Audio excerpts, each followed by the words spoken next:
Hello guys, back at it again with Anonymous Code. Or continuing where we left off. Thank goodness because I have time today.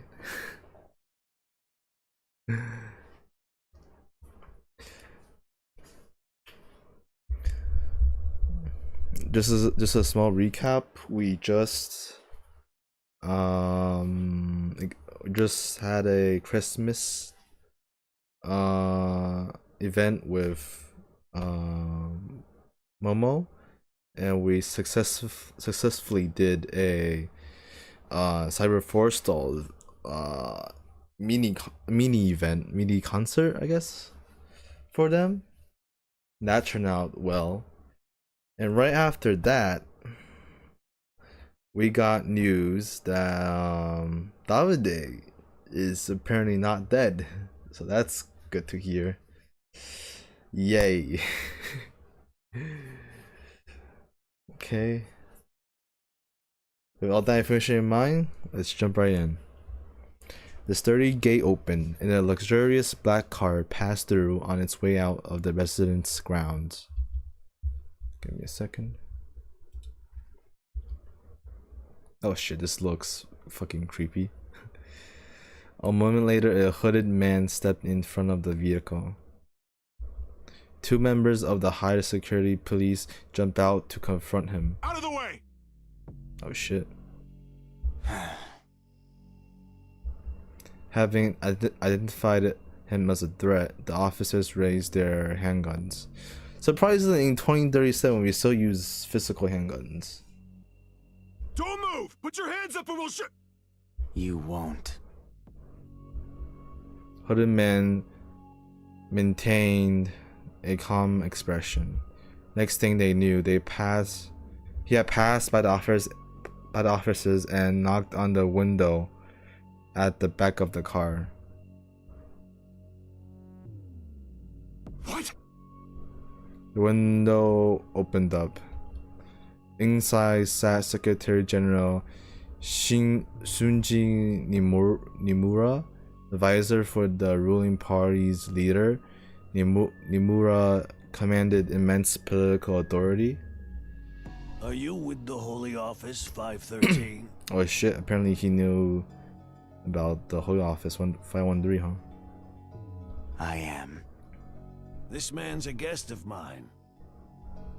The officers relaxed their guard. State your business. I have a message from Felino Arcana. It is now your turn to lend us a hand. Oh shit.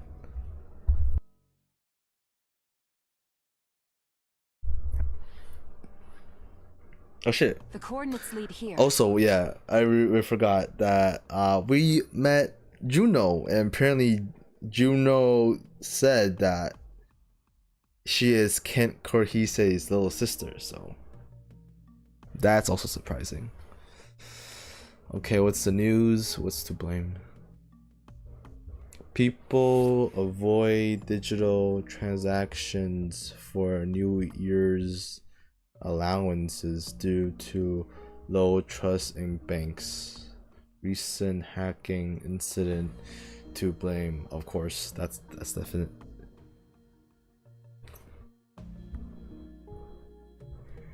Yeah, how's Momo here? Hold up. We need some information. Why you're with Rosario? I thought Momo was still with Juno. I'll look around. What corners are we looking at? Momo got out of Rosario's car and went into the alley. I parked my grabber and followed with Rosario. It was December 31st, and Tokyo was in an end-of-year mood. Its residents were either deep cleaning or heading home with bags of shopping. Riichi Tabuchi Motors holiday season business schedule. Hatsumode Shrine visit with the gang. Yeah, I pick Araiya Kushi Baishon Temple? Baishonin Temple? I hope I'm not pronouncing that wrong. In another 3 hours, 2037 will be over. Okay, end of the year. Through the but still, we made our way to Shibuya to do some cryptanalysis. I hope it's cryptanalysis. They weren't analyzing a code for Cicada 301, though it was a challenge set up by Juno. There you are! Momo had vanished while we were waiting in front of the hotel, and I found her in a nearby back alley. Momo was standing with her back to the wall with Juno right in front of her. Of course I know his name. I'm his little sister. A little brocon here. Let her go! I shouted as I sprinted towards her, and Juno readily released her. You okay, Momo? Yes. Juno, are you really Cicada's sister? That has nothing to do with you. We're investigating the guy. Come on, tell me. Tell you? The one who took the quests from me? The one who wrecked my plans? Why? Why? Why? Why? We're trying to save the world, that's why. Oh, if only you didn't exist. You ruined everything. Unforgivable. I can't stomach the sight of you. Oh, too bad, you gotta. Seems like I gotta. Everyone's free to join the quests. That's what Ken Korihisa wants. Don't you dare speak his name, you psychotic stalker! We're stalking? Bruh.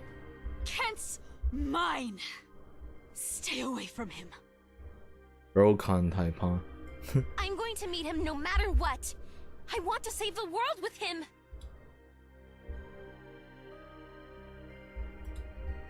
And you think you're qualified to do that? Of course. All right then. Prove it. Prove it? This is... Momo shared an image of a painting with me. Solve this. If you make it to the final place, you'll have my approval. I might even tell you Kent's secret. Bruh. Secret? What do you... Damn, she just disappeared like that. What the fuck? Juno was gone before Momo could finish. Since that day, Momo had been leading us around as we solved the codes Juno had left. Solving codes yield coordinates that led to more codes leading to more coordinates. This cycle was still going, and this time it had brought us here. Oh, the sign! I don't see anything vulnerable. Momo pointed at a flower crest. It was the AR sign we found at all the coordinates. I don't see it. Is it visible to us? Am I blind? When Momo touched the crest, a speech bubble appeared. Text floated inside it. It says... This is where, on July 2nd, 1999, Kent treated the wound I got when I tripped over. Mm-hmm. She sure loves hyping up her bro, huh? Yeah, brocon, bro. All the other chords led to texting similar stuff. We were to realize that Juno actually was Cicada's sister, but honestly I was pretty tired of her going on about him. The date's gone down again. This might be over soon. Now, for the next code... I found it. It's on that wall. Momo turned to look where Rosario was pointing. She froze. Oh? What's happening? No. That's... She raised her hands into her temples as her pupils twitched widely. Hey, you okay? Oh shit, her pupil is really twitching really hard. I just saw a vision. So many people died. Do we have another quest? Hello, we are certain that this time we will find the brilliant individuals we seek. Good luck. When should a 4chan post with me? It had been posted by... Cicada posted a new quest! Right on cue. Can't watch the countdown, man. The Cicada has a grudge against New Year Eve's. Gonna beat it before the year ends. I'll decipher it. Mirage. T34. I don't think he'll post any more requests this year, but he found the time to squeeze in one more.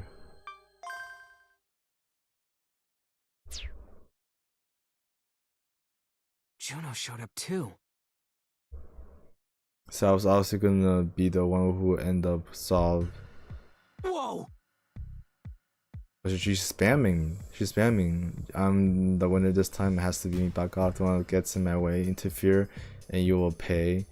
Don't you dare challenge me. Oh fuck. 4chan's hack war was suddenly being spammed by Juno's words. Yeah, I'm getting spammed, bro. Fuck! She's being a pain in the ass. I can't see any other posters. You know, show no signs of stopping though.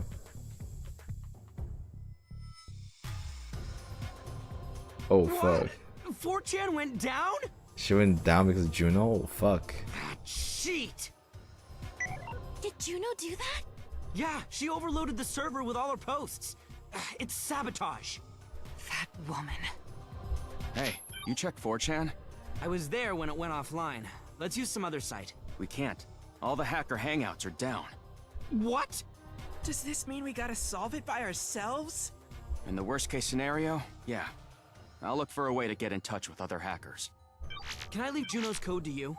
We're gonna try to solve Cicadas. The quest is the highest priority, isn't it? We should work on it together. But we can't ignore Juno's code either. It could lead us to Kent Korihisa. We should work on this too. Please help me, Rosario. They can handle the quest without us. Very well. I'll help you as best as I can. You got the gadget, Momo? Yes, right here. Momo took a cylindrical device about the size of her palm.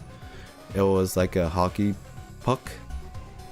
This was what Nono had made for us to use against sacraments. Her beery blocky. It created electromagnetic interference across an area 4 meters in diameter, and could notify electromagnetic waves at any intensity of any intensity. Momo and I both had one. If the agents attacked us, we could at least use them to buy ourselves time to escape. Maybe they could even neutralize the agents' powers too. Good luck, Pollon. You too, Momo.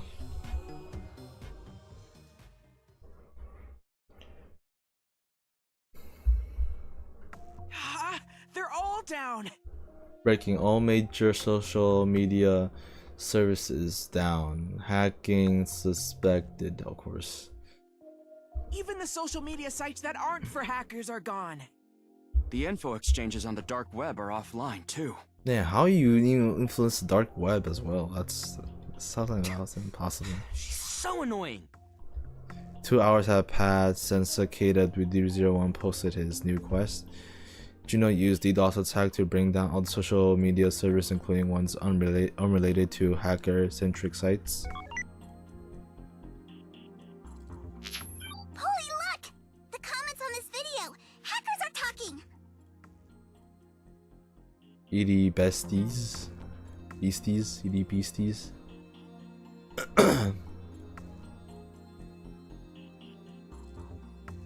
Whoa, nice! Wait, it's Oh. down already? Bruh. And I just found him! Juno is a meanie! I took a sip of 7-Cut to cool my head. Despite what was happening, hackers were putting their heads together and actually making progress on the quest. The hint from the first image was a number, and searching for the number led to a different image.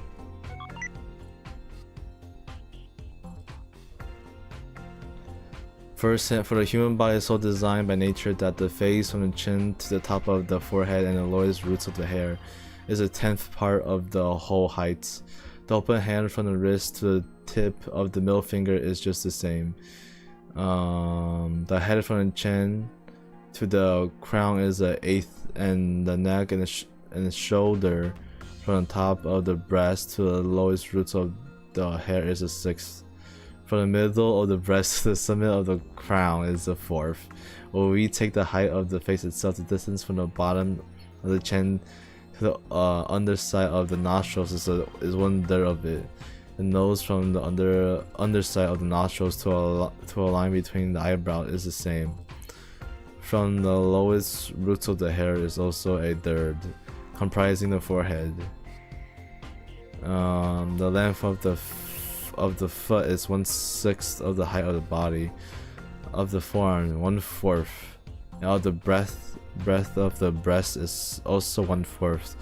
The other members too have their own symmetrical proportions, and it was by employing them that the famous painter and sculptors of antiquity attained to great and endless renown. Man, that's a bunch of nonsense. I'm not going to read it again. Next, multiply the 3 prime numbers, replace the result with the results. Get the result and place it with the website that has the box in it. Okay, on top of that, Juno DDoS attack were not letting up. Nakano Symphonies had only found 2 of the 3 prime numbers. The 3301 in Cicada 3301 was a prime number, but it wasn't the right one. Knowing what the other hackers were thinking would have helped, but it was out of the question. That was out of the question. Look at this. The source code? You pick could be fake, you know. You screwed that bastard, you know. You could get so many different numbers from the Vitruvian Man. I'm pretty sure about 122997 at least. The 3 prime numbers are length, width, and KB. Shit, I didn't think about the file size. Meta file? Yeah, they're leaving comments in the source code of a news site. Someone here found all 3 prime numbers. I'll try them out. We noticed that the image dimensions were prime numbers, but we overlooked its file size. Multiplying them together, we got 376171091. I'm not gonna say it. We switched that figure in for the box, the white box in the website. A 404 error? What does that error mean again? It means that a page with that address doesn't exist. We tried redoing the calculation, accessing the site again, but the result was the same. I guess we were wrong? Yeah, the other hackers are already looking for more prime numbers. Hackers exchange info through the source code. Had already given up on the 404 page. In that I'm gonna case, investigate the page a little more. Huh? But it's the wrong place. I feel like there's more to it than we can see. honestly though, I wanted to check it out because I knew there was no point just doing the same thing as all the other hackers. So... I looked at the page again, and didn't seem different from any other 404 page. Give me a second.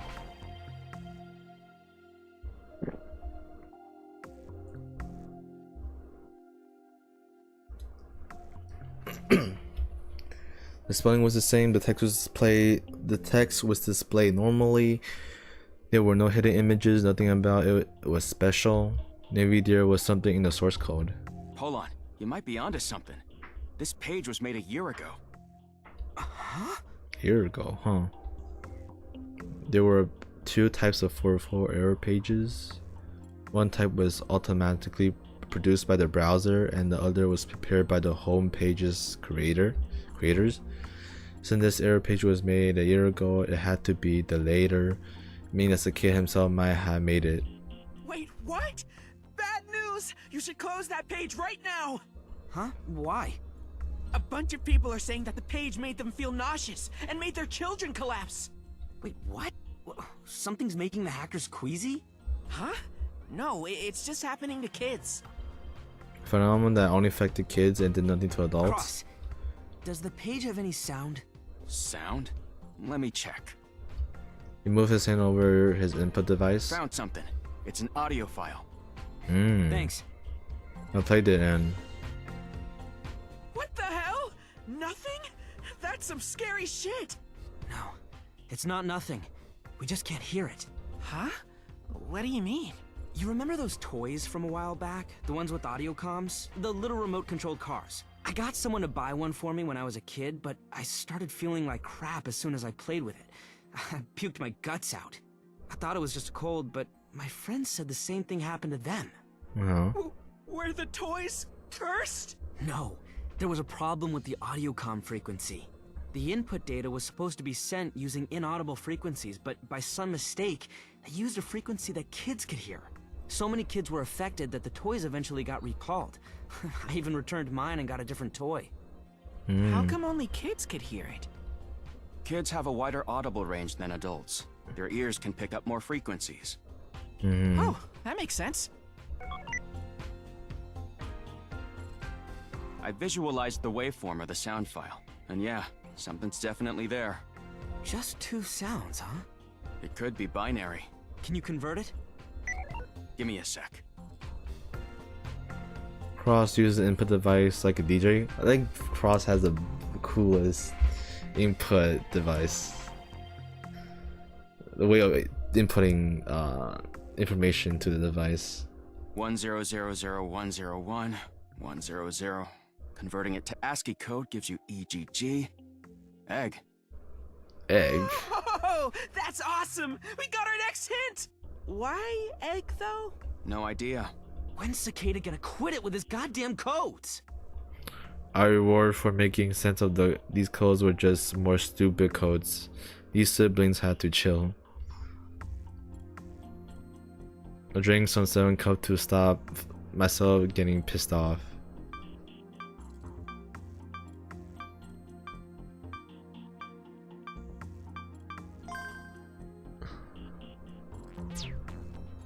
Hey, you said this page was made a year ago. Are there any signs it was updated after that? Anything he added later would be pretty sus, right? It was made a year ago and hasn't been touched since. Okay. There was a quest on New Year's Eve last year, too. It's pretty crazy to think he made this page while that was happening, huh? That was the pool hack, wasn't it? Yep, the one where some BMI virus took control over people's visions. BMI virus took control over people's The visions. scenery intercept quest. Scenery intercept quests, let me see. A hack directed at the target's BMI vision and allows for spying by seeing what the target sees, but it can also be used to make the target see fake visuals, like visual rebuilding, perhaps, from Chaos Head. It's like a it's just like hologram, but it's not real, right?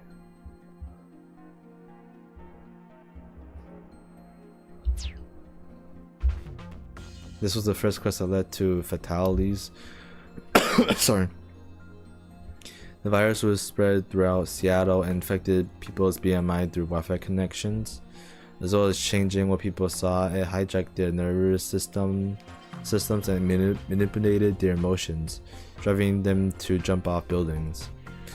11 people were killed totally at random. What exactly the victims saw, as well as how they felt, remain unknown. But it was known that people who committed suicide had cheerful looks on their face, like they were diving into a swimming pool. Oh fuck. That was how it got the name Pool Hack. This reminds me of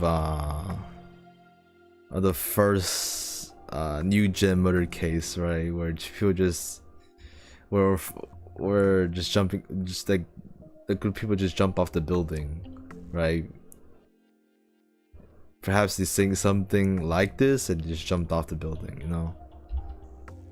That shit left a bad taste in my mouth. There was even a countdown until the suicides.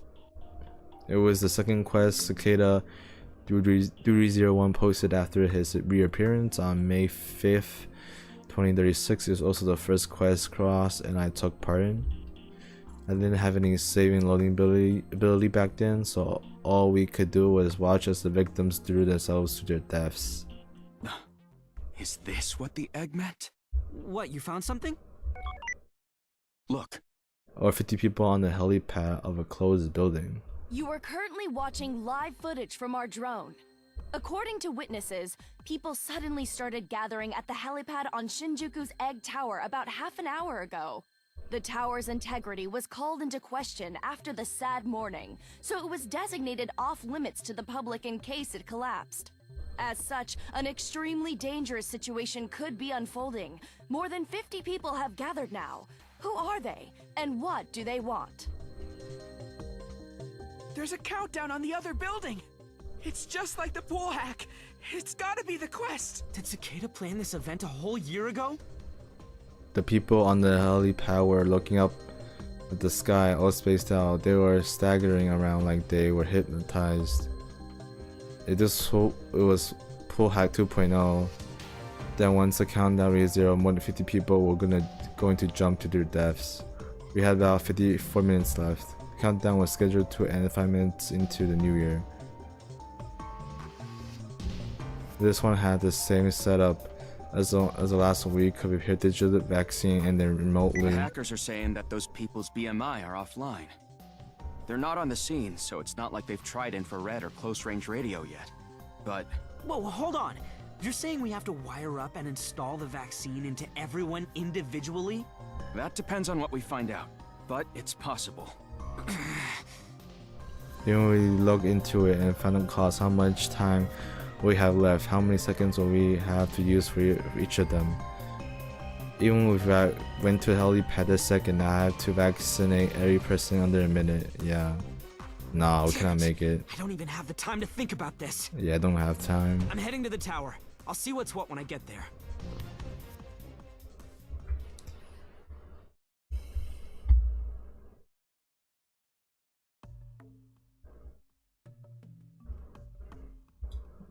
The Akasaka crater was a truer example of the sad morning devastation than the ones in Shinjuku. Holy fuck. Man, it looks, yeah, real devastated. The rubble in the area has shifted slightly during the rescue operations, but the dust have been settled since. Okay, wrapped steel beams, glass fragments, and the collapsed walls of skyscrapers covered the ground. The bottom of the crater had filled with rainwater, and moonlight glimmered across the surface. The coordinates are in there? Uneasy, Rosario looked up at the mountain of rubble. It's hard to tell whether there was even enough space for someone to squeeze through, so her doubts were justified. You should be able to see the path if you use the BMI sensors. Infrared thermal landscape, Pollon had taught me about the many BMI functions. Let's just keep moving forward. Looks cool as fuck as well. I don't know where we'll end up, but we don't have time to be standing still. Mm-hmm.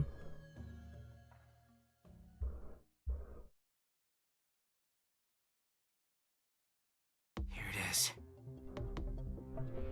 The egg tower hadn't suffered a direct hit, but it was still in the blast zone. As a result, it ended up a hot bed of debris.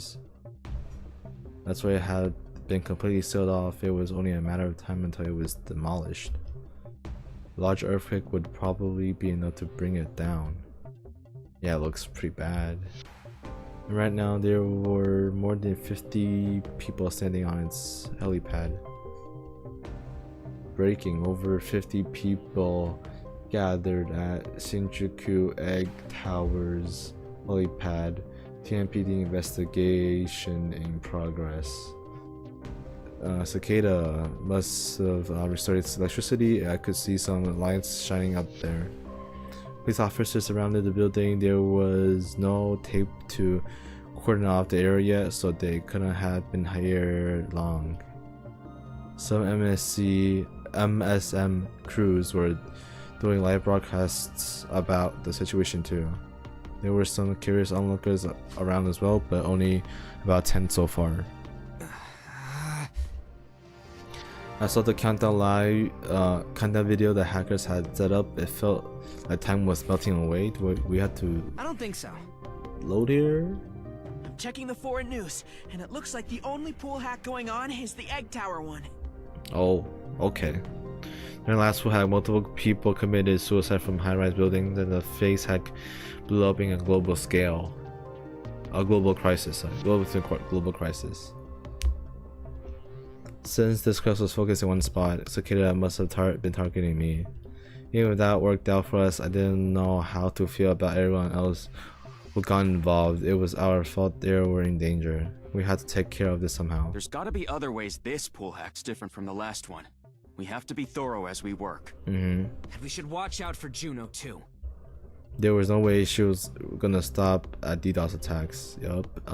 She was probably gonna come here and try completing the quest herself.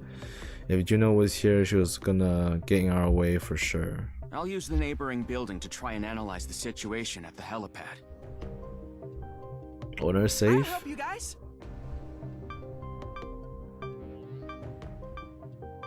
Why are we doing this? Okay.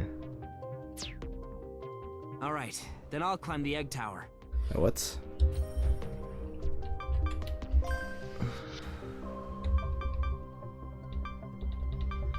Why would you go back from here?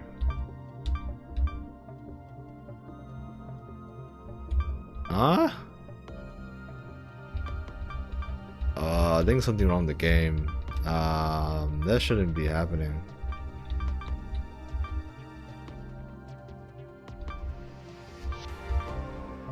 Why did he stay over there? I don't understand.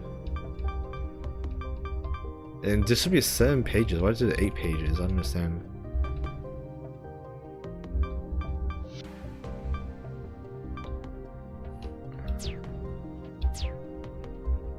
I went straight to the helipad. I'll probably get attacked by Juno. She was a phantom who could disappear and reappear at will. There was no telling what should do. So if something happened, I'll just come back here. Let's see. The police had the front entrance covered. I had to go in another way. After making my way through the underground, I snuck into the first basement floor of the building. I went up the stairs. I saw the entrance from the inside, but beside it, of course, was Juno.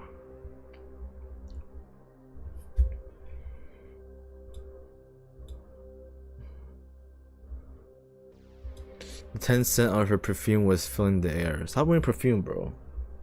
What are you doing here? What about my code? Where's the girl? I thought she meant something to you. Of course she does. But I know I can depend on her too. That's why I trusted her with getting your code. You truly are the worst. It's like you enjoy being a thorn in my side. Yeah, because I don't know, because you can't do shit. And we are actually able to solve the quest. Like twice. I don't want to hear that from you. You're the one who keeps getting in our way. You made an enemy of every hacker in the world. But I can't say I expected you to be wasting time here. If you're here to complete the quest, shouldn't you go to the helipad? You should know by now that quests are never that simple. I will stay here and eliminate my enemies until I'm certain that victory is mine. Why not run back to your girl's side? If you leave now, I won't kill you. Are you gonna run me over with a train if I stay? A train? I'm asking if you're gonna teleport me to some train tracks. What do you know? What do I know? I know everything. I'm just talking about something from the past that didn't happen. Juno glared at me, her eyes ablaze with malice. If I wanted to complete the quest, I was gonna have to incapacitate her somehow. We wanted different things, so cooperation wasn't an option. I looked around for something I could use. Decorative plants, painting, statues, lights. Oh fuck. Man, she just disappeared. Suddenly Juno disappeared from my peripheral vision. I can't load. Oh shit. Where is she gone? She go. I spun around, but there was no sign of her. Lamentabile. Plaintively. The fuck? I heard a voice behind me, then felt something touch my shoulder. Oh fuck. And the scenery changed. Hazy blue clouded my sight. A sudden slow pressure enveloped my body. Every breath transformed into bubbles that rose upwards. Oh fuck, we're in a fucking water near a shark? We're drowning?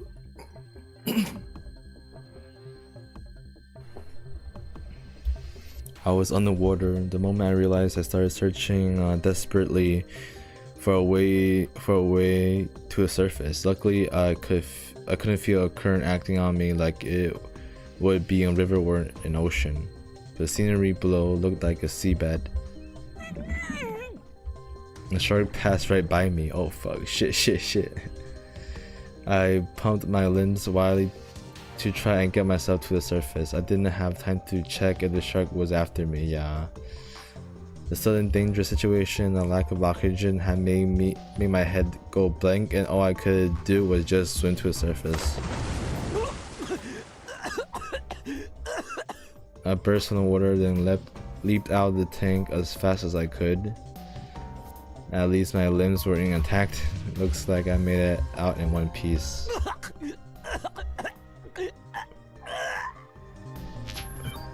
Pollon, you good? Juno got me. She threw me into a shark tank. What? The egg tower has an aquarium? No, she sent me somewhere else. It says you're in Shinagawa. Wait, really? The fuck? So she really is a phantom. She actually can disappear and reappear. Please tell me the details. You can just go into a random call. This is like Discord. Sorry, yeah, Discorded. We're just joining the fucking chat. If I had the details, I wouldn't be soaking wet in Shinagawa. But without any specifics, we can't analyze Juno's behavior or prepare any countermeasures. You weren't recording your vision? No, should we? Gotta breathe. I didn't think of that. I've had my eye on Juno for a while, and I have some theories of my own. If I can analyze the exact moments she uses her phantom skills, I should be able to help you. Okay. Yeah, let's go back to the egg tower for another showdown with Juno. Yeah. Why the fuck? Why would...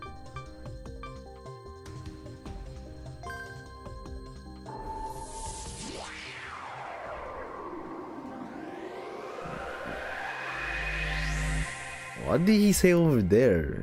That's when the page 8. What the fuck? Hey, you want to see Juno doing her phantom thing? Excuse me? I can send you a clip, so analyze it for a way to stop her. You're going to expose her secret? That's so cool! I'll gladly help. Heck, I'm so excited my hands are shaking. Okay, chill, woman, chill. I'm counting on you, Miss Lid.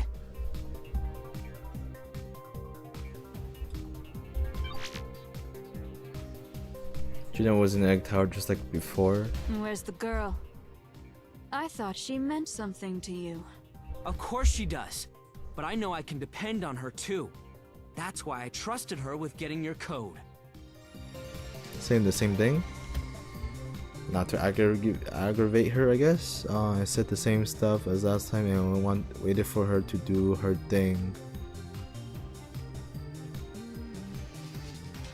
I'm asking if you're gonna teleport me to some train tracks. What do you know? I know everything. I'm just talking about something from the past that didn't happen. I turned my BMI's recording function. Joan disappeared. I turned around, but she was nowhere in sight. Lamentabile. Plaintively. A voice from behind me. I broke into sprint before she could touch me. Picking off the ground, ran as fast as I could. What? Oh, she looked surprised. Her shocked, faint voice trailed off. I had to focus. I barreled outside through the front entrance. Passing by the officers, I made it to the main street. After confirming that Juno wasn't chasing after me, I stopped in place.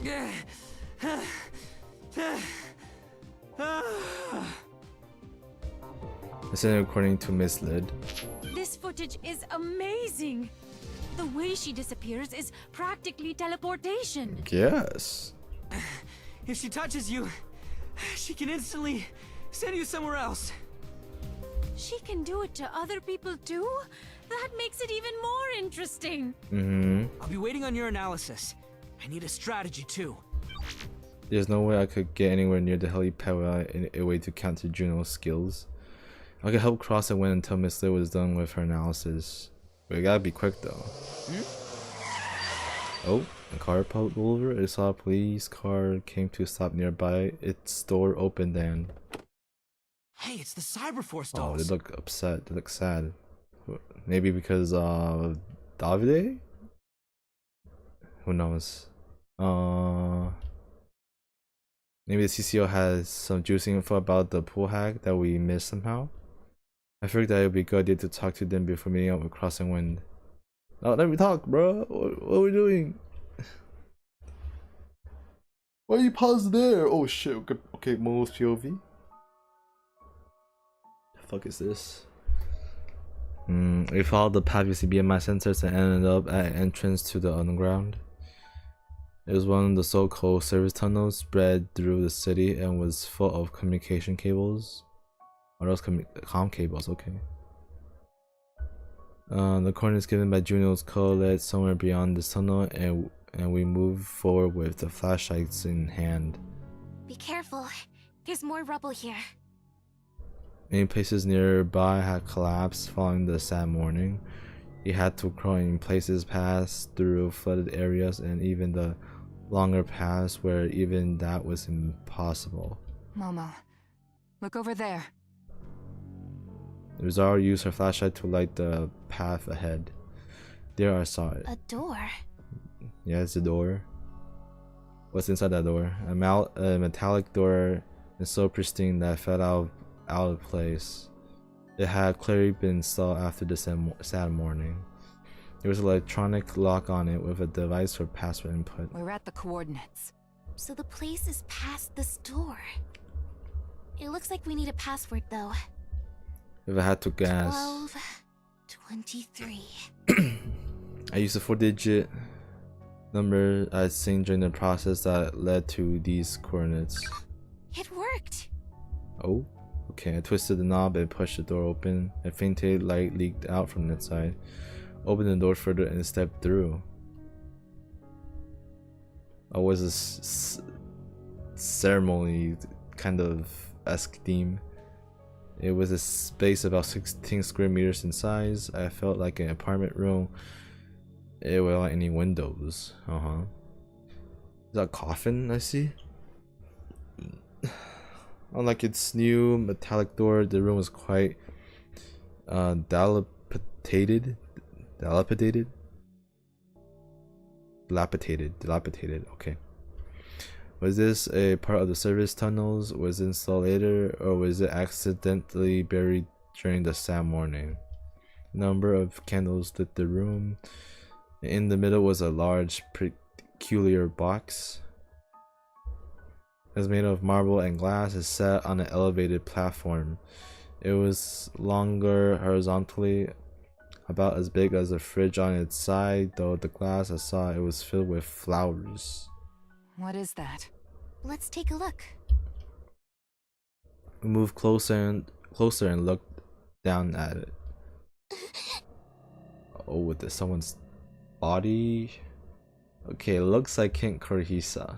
Kurihise. Kurihisa or Kurihise? I forgot. God damn, I've been playing this for like the past few days. I don't even remember. I could feel myself turning pale. Nausea washed over me. The sight before me was like something from a nightmare. Kent Kurihisa? Kurihisa, okay. How? Yeah, to get the. It looks like white from this lighting. No, it should be purple, light purple. Inside the box, said Kent Kurihisa. he wasn't breathing. It looks like he'd been preserved with a staggering level of care. It's obviously a fake.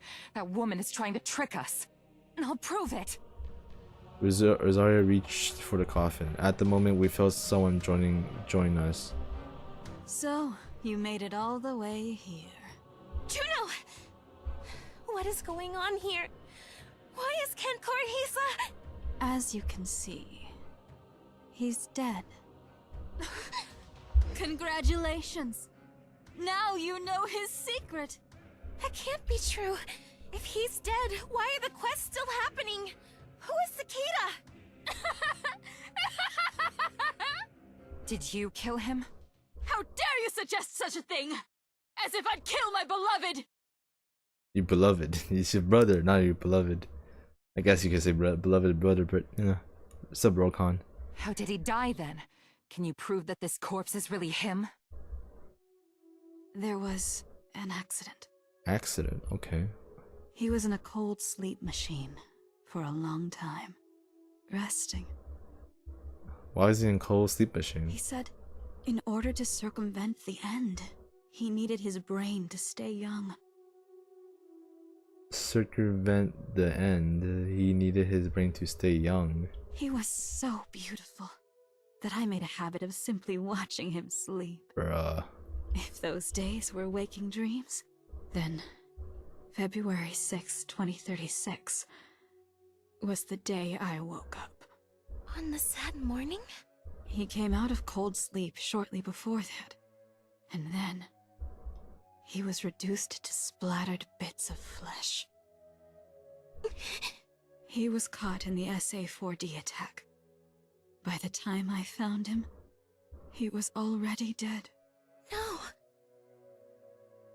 So creating Momo, allowing Momo to have an artificial body, right, being allowed to exist in this world caused us that morning, which caused Kent Korihisa to die.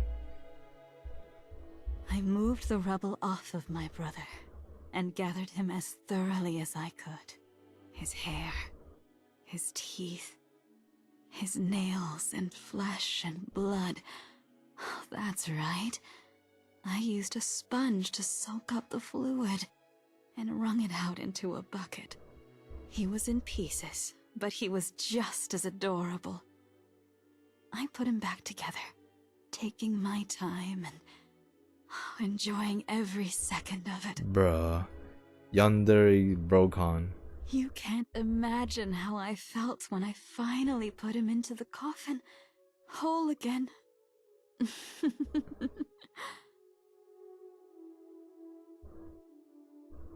Look at him.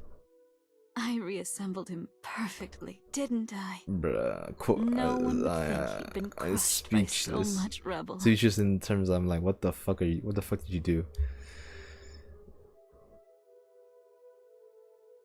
It's like the what's the phrase? The ship of Thesis something? Hold up, give me a second. What is it? The ship of Thesis, yeah, Thesis. Paradox related to identity.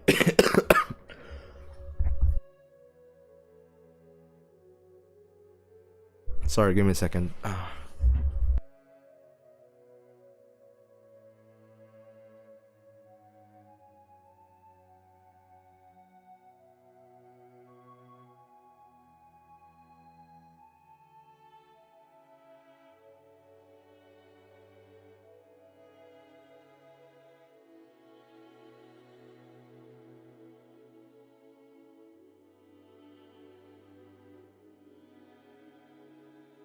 Alright, I'm back.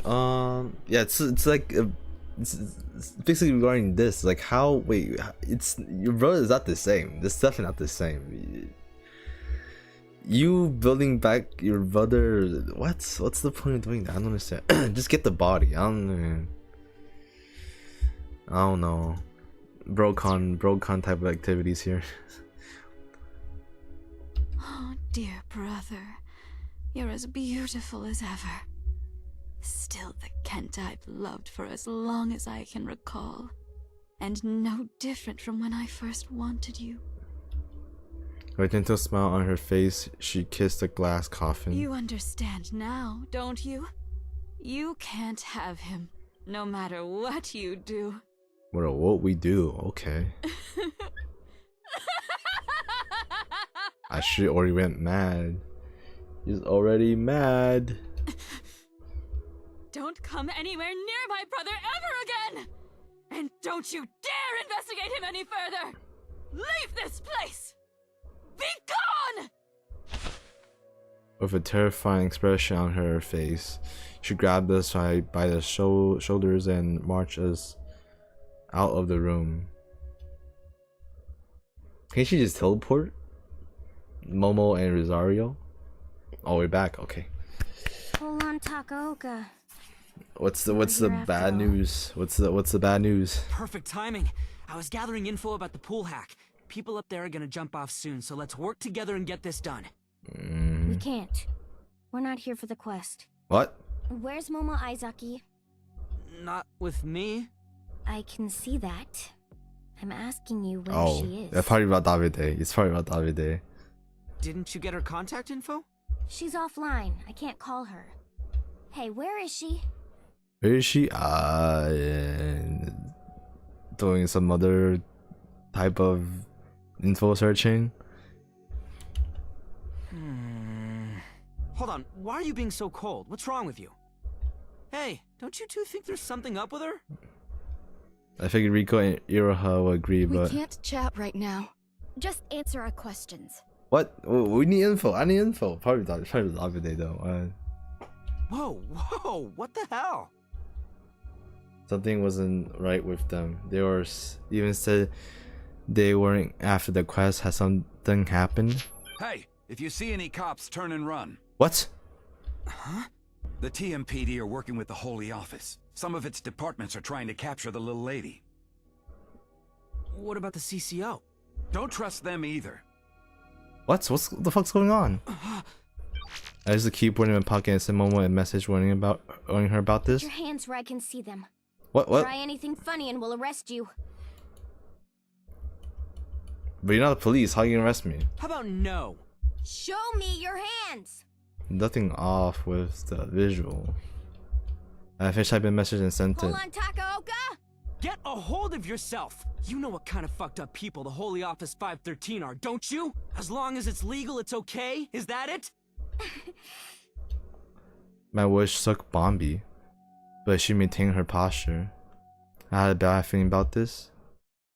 Oh yeah, save. You gotta be saving. Hey, what the fuck is that save, bro? Why I keep doing this animation again?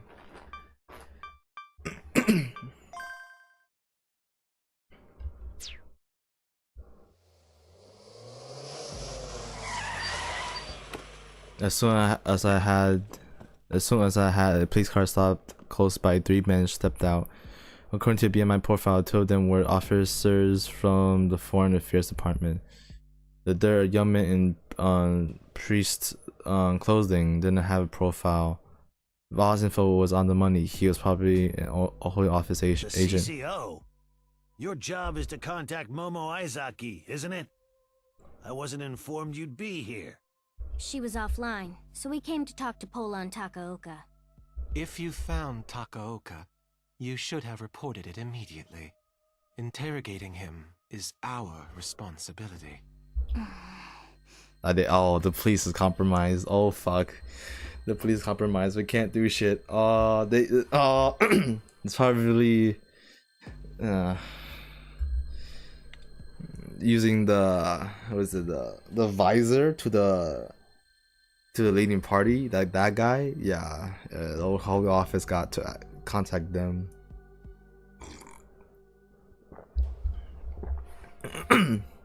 Yeah, the police is compromised. It's kind of this is a sticky situation. We have like no time, 31 fucking minutes.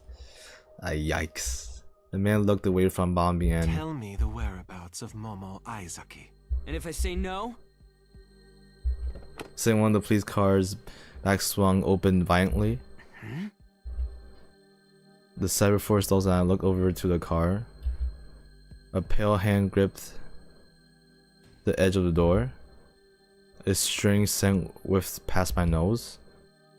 Something about this smell told me I was about to witness something wrong.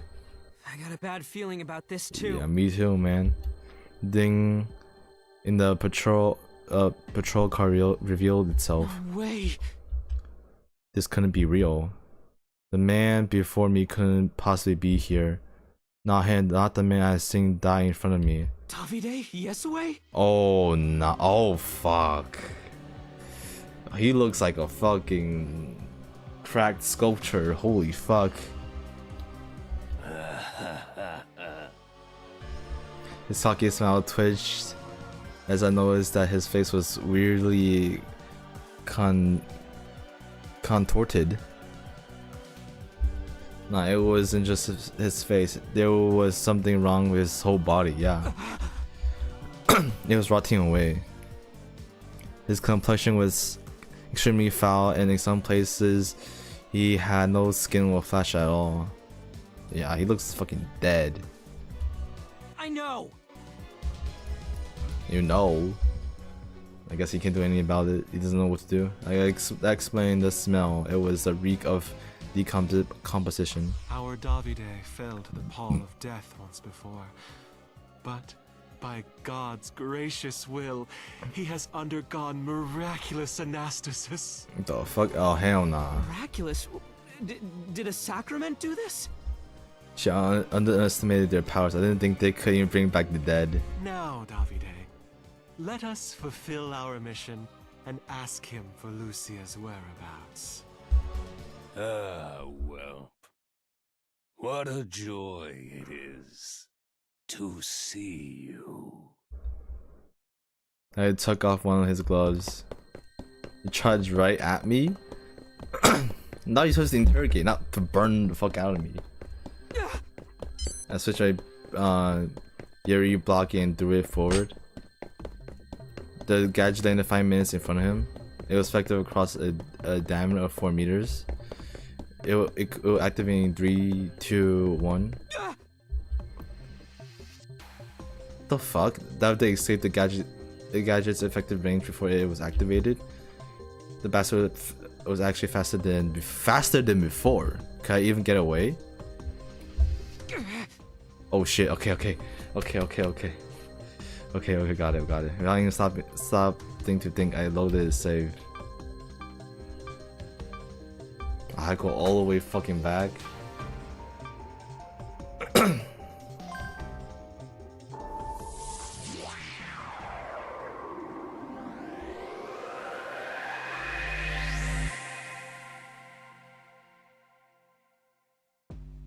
Came back to right after I got that bad feeling, just as the car pulled up with the officers, the priest, and Davide inside. The CCO? Your job is to contact Momo Aizaki, isn't it? I wasn't informed you'd be here. She was offline, so we came to talk to Pollon Takaoka. Looked around for someone to deal with Davide's attack. Problem was that most of the buildings here were sealed off, and there wasn't much I could hack. That was when Davide pulled himself out of the car. There you are, you fucking zombie. I couldn't imagine having to clock in even after I was dead.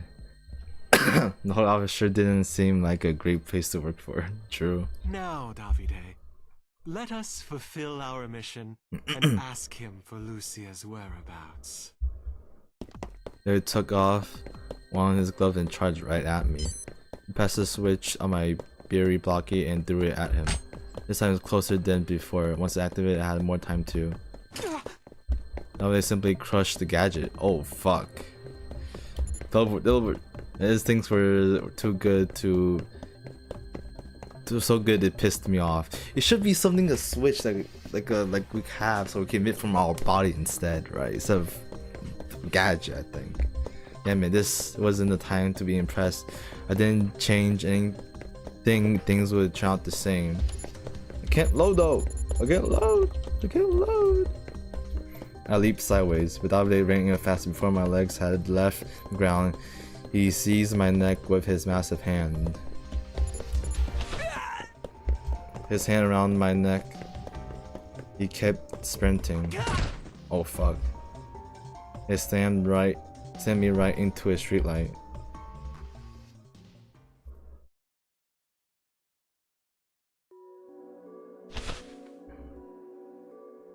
Someone was holding Pollon by the neck against the streetlight. Where is Lucia? Not gonna tell you. I could tell that the man grip had tightened after that answer. Tell me, where is she? Kiss my ass. Pollon's leg rose off the ground. He was struggling to escape. Sorry. No, chokehold wasn't getting any looser. He grimaced in pain? I think how to say grimaced. Stop it! I spoke without even thinking. We're just asking for his assistance to locate Momo Aizaki, right? Why are you using force? He's not a criminal. He's not even a suspect. You got that right. We've been granted permission to find the girl using any means we choose. You are aware of that, are you not? Even so! This is a joint operation. Since the highest authorities of the TMPD have consented, I believe it'd be best that you follow orders. Hold on there, Pollon. You don't want to break the rules, do you? Pollon was still being held up by his neck, more color drained from his face every second. Hey! Stop him! That's your job, isn't it? I begged my fellow officers to intervene, but they ignored me. Yeah. Bombi, don't. We can't stop this. Yeah, the police have been compromised. Oh shit. I'm sorry, Takaoka. I looked at Rico and Iroha. The whole office personnel forced the guns into our hands and told us to use them if necessary, but that was never an option for us. All we could do to resist was look away. Yeah, this sucks. This absolutely sucks. If I kept looking, I'll be like I was endorsing the brutality through my inaction. I really didn't want that. It's just so sucky, man. It's just like, yeah. Sometimes rules are there just as a placeholder so people don't get too crazy, you know what I mean? You have to follow the rules when obvious shit are going, that bad shit going to go down. It was all I could do to pretend I didn't see. If I wanted to protect the law, the rules, I had to find a compromise within the boundaries of my orders. That's just too hard, man. Was this really justice? It's not. It is not. Was this why I became an officer, to watch as someone had their life chucked out of them? Are you okay? I heard a voice. It was a voice from my memories. Oh, Bommy's background? A voice I heard in the summer of my second year at high school. I finally saved up enough money and I was on my way to the department store to buy a uniform for idol auditions. But on the way to the store, a thief stole my purse. Oh fuck. I didn't have the courage to chase after him, so I just stood there and cried my eyes out. Are you okay? Are you okay? Are you okay? It was the voice of an off-duty officer. She followed the burglar, brought me back my purse, and given me a handkerchief. Here, wipe your tears. An officer's job is to keep people smiling, you know. I'd be really happy if you could smile for me. She was just like the idols I've been looking up. She was just like one of the idols I've been looking up to. I haven't even gotten her name, but I'll never forget what she did for me and how it made me feel. I was so happy. It was the first time I realized what the police could do for people. That was why I became a police officer when I couldn't be an idol. Bro, stop recalling, bro. Save my man. Save my man. He's dying. He's dying. Speak. Hang on. Hang on. What the fuck? You're dying. Where's Lucia? Not telling. Okay, barely breathe, so we should load. Hang on. Hang on, bro. Man really fucking is a fucking masochist, bro. But he had no intention of letting me go. The filthy, half-rotted hand still had a lot of strength. I didn't have the energy to resist. My consciousness was fading. Let him go! Oh, Bombi? I saw Bombi. She was holding a gun. It wasn't a real handgun. It was some gun that incapacitated targets with electric charge. Davide turned around. He glanced at her gun. The grip of my neck loosened. Bambi faced a huge rotting man. It didn't seem to faze her that she was up against someone who came back from the dead. Yeah. It's an officer's job to protect Smiles. They've got to sparkle like idols do. Don't be cringe. Please don't be cringe at this moment. Please, I'll just die from the cringe. Your methods aren't righteous at all. I'd rather quit the police than work with the Holy Office. Nice. You ignored my warning. How foolish. Davide reached out with his heated hand. His target was a shotgun. Bami pulled the trigger immediately. Electro needles launched out and embedded into his body. Electricity coursed through him as he fell to his knees. Bastard! I punched his arm as hard as I could in attempt to get him off me. The flesh torn his arm, exposing something that looked like bone, but he wasn't bleeding. The stink of rot simply grew stronger. Well, The fuck? Deep and hideous emotions whirled in his eyes. Pollon, run! Stop her. Yes, sir. Obeying the order, the FAD officers tried to restrain Bombi. She never thinks of the consequences, does she? Guess we've got no choice but to follow suit. Iroha, let's help Bombi. Thank God we're on track. Yeah. Bombi actions had turned the situation on its head. Conflict was between the officers themselves now. This was a close one. I didn't have much time to play the relief though. I'm fine. Relief? Oh, you're fine? I guess. Okay. After recovered from the shock and stood back up, the part of the flesh embedded with the electrodes had just crumbled off his body. That was just plain nasty. you will not escape me. Well, There's so few things I could hack that I was basically powerless. That was why I called the grapple I parked nearby. While I had the chance, I moved to a place where I had the advantage. I didn't have a plan in mind, but I was out of options. Not yet. Not yet. Okay. We're close. And then I saw it. My road drove up to me, weaving through the onlookers. I jumped up the grabber in front.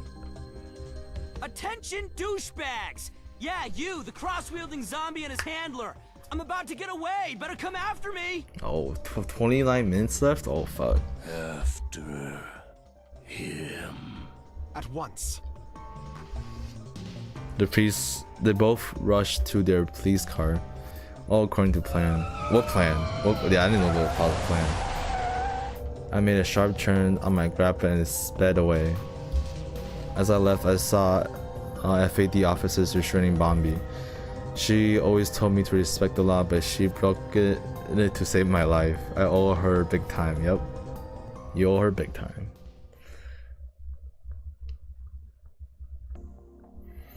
At the abandoned building next to the egg tower, sat cross when watching what was happening at the helipad. Neither infrared nor close-range radio works, huh?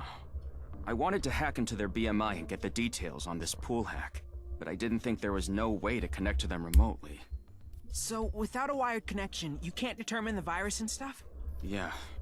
I'm guessing the virus switches the BMI to offline mode when it's infected. Probably just to make the quest more difficult.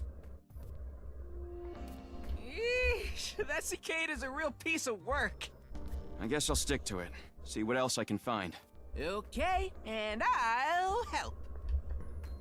They looked over at the helipad through their BMI and analyzing it for infrared and ultraviolet, invisible to the naked eye. They zoom in on the crowd, watching it as if through binoculars. You found something? Caught some light. This is... Li-Fi. I think I've heard of that somewhere. It's a comms method that uses LED lights. Mm-hmm. It doesn't even need to be bright enough for humans to see, though. I wouldn't have noticed it without BMI. So those people aren't completely offline. But Li-Fi is short range and it can't go through walls. We still need to go to the helipad if we want to do any hacking. Couldn't you connect through a drone? That's not a bad idea. But this quest would be too easy if all you needed to beat it was a drone. The Li-Fi's gotta be open for some special reason. Special... a special one. By the way, this was the first time there were 2 cicadas, right? Cicadas? I'm talking about Cicada 3301's post. Mm-hmm. You know how there's usually a picture of a cicada? There were 2 cicadas this time. Mm-hmm. Wait, does that mean there's a collaborator in this quest? What? Someone using Li-Fi to control those people would explain why the Li-Fi's open. It's not a virus this time. So, he's gonna make them commit suicide manually? But then, what's the point of the countdown? Same reason he killed the Wi-Fi, to make the quest more difficult. These people are going to commit suicide whether you act or not. So how are you going to handle it? That might be the challenge this time. Oh, fuck.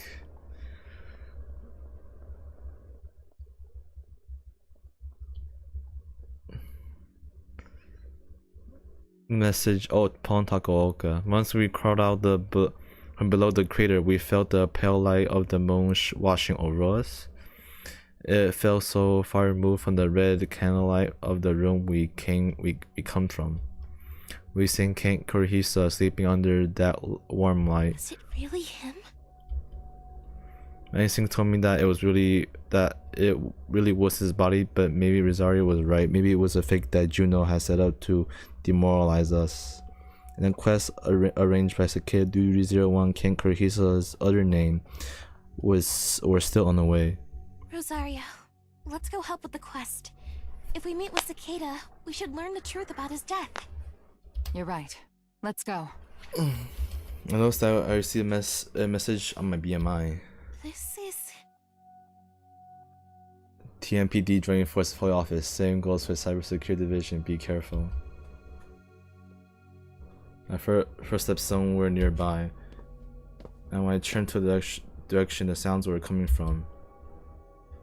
What the fuck? I saw a hooded man coming over to us.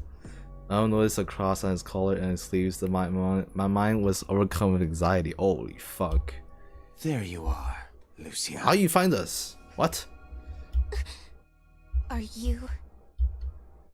Before I could finish, he nodded. Ronin del Cielo, agent of 513. And introduced himself. He's dangerous. You know him? I've heard a lot of rumors. I don't know if he's on Davide's level, or even stronger, but he's a really powerful agent. All they done was say the same thing at the same time, but something felt off about it. Is he controlling Rosario? Maybe he simply guessed what Rosario was going to say, but for some reason he seemed dangerous. Rosario suddenly pointed her gun at him. Don't worry, this won't even be a fight. I won't waste time. I'll beat... You can't hope to beat me. Oh? The moment Ronin cut Rosario's words, he closed the distance between them. Rosario opened the fire without a moment hesitation. However, Missed? He'd be walking a straight line, but the shot missed him. How? A second gunshot. The split second before Rosario fired, Ronan had hit her gun with his palm, knocking it downwards.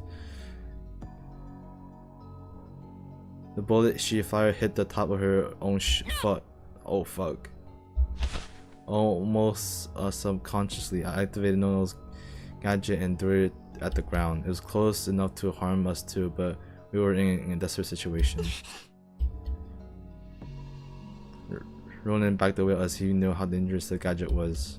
He moved outside the range of the electromagnetic interference, which meant Rosario! I took Rosario's hand and started running. We slipped between the rubble and made our way out of the crater. I turned around for a moment and saw Ronan's face lit by the moonlight. He was looking right at us. He didn't seem to be in a hurry at all. He simply watched as we ran away. It was awfully unsettling. Why is his face covered? He might be someone we know, to be honest. He might be someone we know.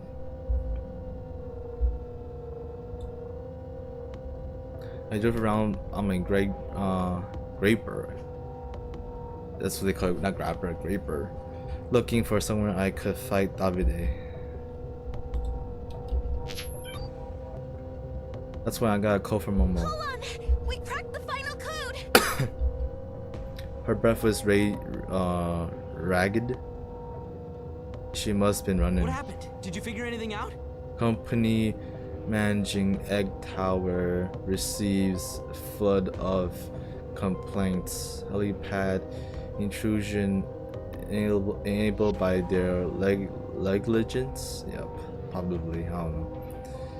We found Kent Korihisa's dead body. Huh? I struggled to make sense of what I was hearing. Kent Korihisa's dead body. Dead body. Juno said he died during the sad morning. What the hell? If that's true, then what's the deal with Cicada? Who was the one behind the quest? I don't know if the body is real or not. We need to do the quest to find out. Momo, now's not the time to be chatting. Heard Zario's voice at the other end. Hey, what's going on over there? We're being chased by an agent. Davide went after you? Davide? Davide's alive? Yeah, I saw him just now. They used a sacrament to bring him back. The agent after us is a new one. He's called Ronan, and Rosario is hurt. Think you can handle him? I was completely powerless against him. Maybe I could do something if I knew what his sacrament was. He evaded the gadget.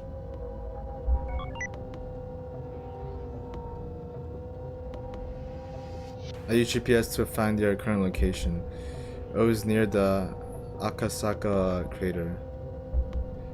Was helping them an option though? We had about 25 minutes left and I had to deal with both Juno and Davide. That's not the point. And that's not the point. Go back in time to the point before you guys did all of this, and we know King Crush's dead body, right? So then fucking no. Continue from there. Try and hang in there until I'm done with the quest. The fuck? That's not the point. Bruh, you dumb, you dumb. Hung up and focused on what I had to do. First it was Davide. Oh yeah. What the hell's going on? Remember the time Oz almost ran over Juno? We crashed into a construction site in the crater after that, and that site had electricity, which meant if I went there, I could do some hacking. Okay, I guess. Bruh, this is not good, bro. Ronin the Cielo followed Rosario's bloodstains to where she was hiding with Momo. He examined the ground, tracing the red flecks across the ground. Rosario was roughly 10 meters ahead, fighting the pain. Ronin walked up to her. Where is Lucia? I'm not going to tell you a thing! When she swung her leg toward Ronin. As her foot flew through the air, a blade shot out the tip of her shoe. Oh fuck. Assassin's Creed style? It sliced through the air on the way to Ronin's throat, but missed. His expression unchanged. Ronin evaded, kicked in, took a step forward to bring his face up to Rosario's. He was so close he can feel his breath on her skin. What the fuck? Oh, what the fuck? Hey, yo, don't, no, hey. If he knew what was happening, the gun that had appeared suddenly in Ronin's hand was being held to her chin. You can't defeat me. There was something Ronin pushed Rosario aside. The next moment, 4 armed security drones were flying towards them. They made it. They made it? Who? Who's they? They who?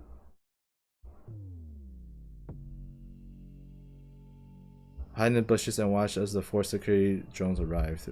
Rosario couldn't run any further with her injury. She told me to get away, but I refused. I chose to fight Ronin instead. I think Ronin's attacks are based on the blind spots in our thoughts. He's not physically fit like Davide, but his moves take advantage of our oversights, so he can hit us where it hurts. You think that's his sacrament? Yes. My guess is that his power is a kind of telepathy. He reacts to our thoughts. That sounds powerful.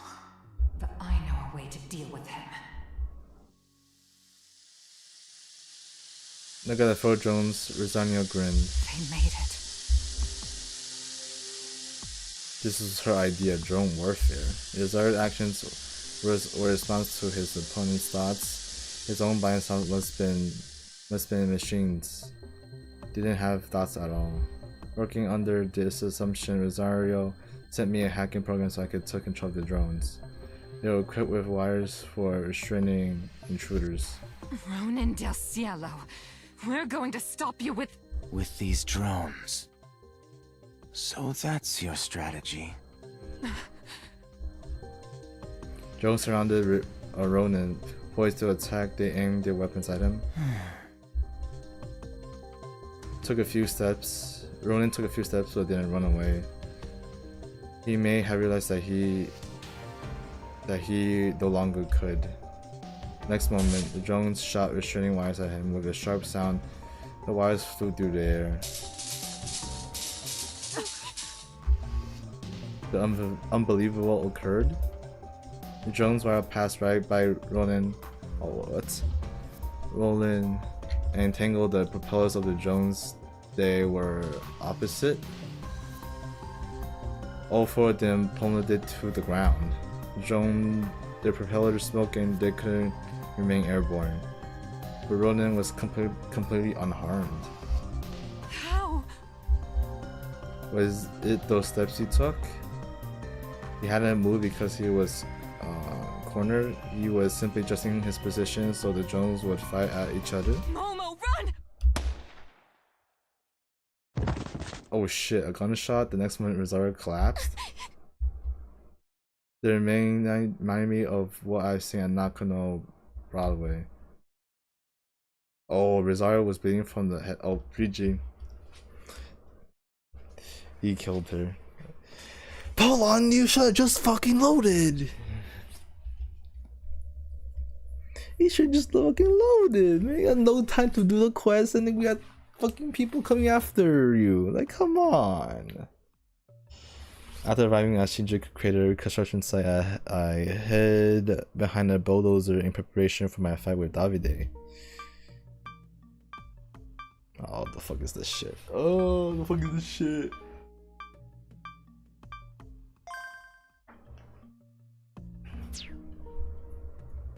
There was no workers inside, probably because it was New Year's Eve. This was good for me. I mean, I didn't have to hold back. Hold on! I figured out Juno's secret! Oh, true, we also need Juno's, yeah. Miss Lid? I listened to her explanation as I watched for Davide and his handler to show up. The trick to Juno's disappearing and reappearing. No, her warping. Don't distract me. Is actually quantum teleportation. Quantum teleportation? How did she manage to do that, though? Huh?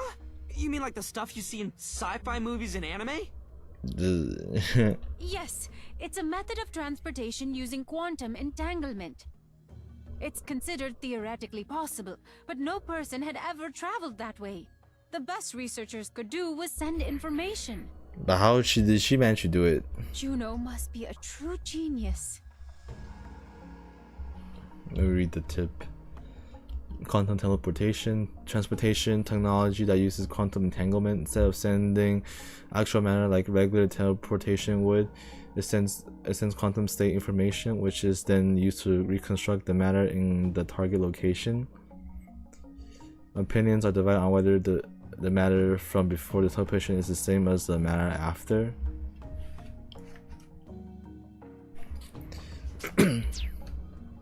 So, how do we deal with her? You'd need a pretty large device to pull off quantum teleportation, but I never saw her near anything like that.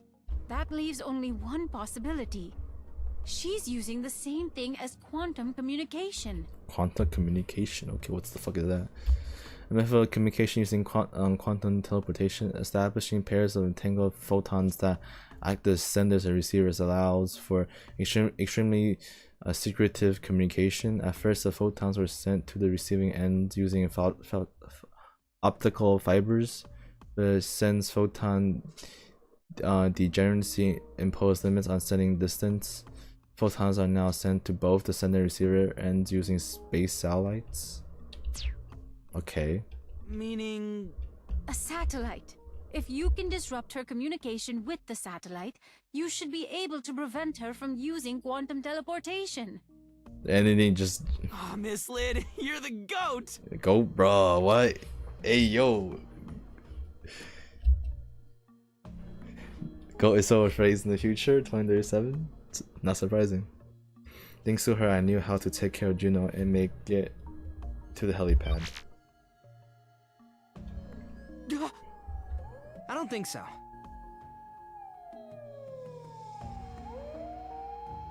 Did I miss the chance? Hold on.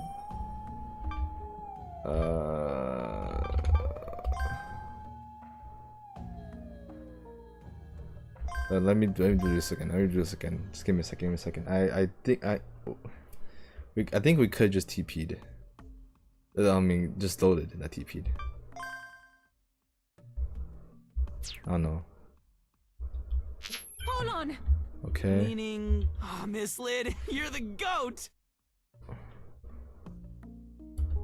Is that really gonna do it? Thanks to her, I knew how to take care of Juno and make it to the helipad. Don't rush it. I guess not. Okay, I guess not. Oh, fuck. A police car suddenly pulled to the area. I was outside, so they couldn't find me right away. In fact, I left without surprise for them. Gotcha now. The car was heading toward the prefab in front of the entrance. With its door slightly open and its lights on, someone was visible inside. That was an AR image of me. I didn't know if the Holy Office peeps had the AR on or not, but I did whatever I could to grab their attention. I figured they would not go and sense so obviously a trap, but that didn't matter to me. They only had to get close enough to. The car suddenly accelerated, speeding straight into his prefab. The fuck? Flames arose from the car spread to the prefab. How did this happen? None of these events make sense to me. Seriously? Not teleport. Load. I only planned to drop the steel frame on top of them when they got near the prefab, but that wasn't even necessary. All my prep was for nothing. Wait. The car's passenger door opened. Someone who climbed out was Davide, and in his hands was the man in the priest's clothing. He'd been burned to a smoldering mass. What the fuck? He used that as bait? Normal car fight couldn't have done to him so quickly. This only left only one possibility. Davide killed him. What the fuck? Damn, the man's cruel. Man's sinister.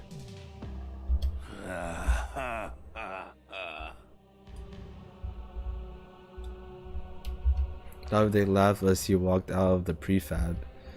His body was both rotten and burned. The flesh of his left leg had fallen off, exposing the bone. What the f- Oh, this man needs the rest, man. No one can hinder me now. Seriously? Come on, Ethan. Time to bear the yoke of hell. A cane hung right over the prefab. I ran and programmed to trigger it, dropping from the steel beam. Triggering it, dropping the steel beam it was holding.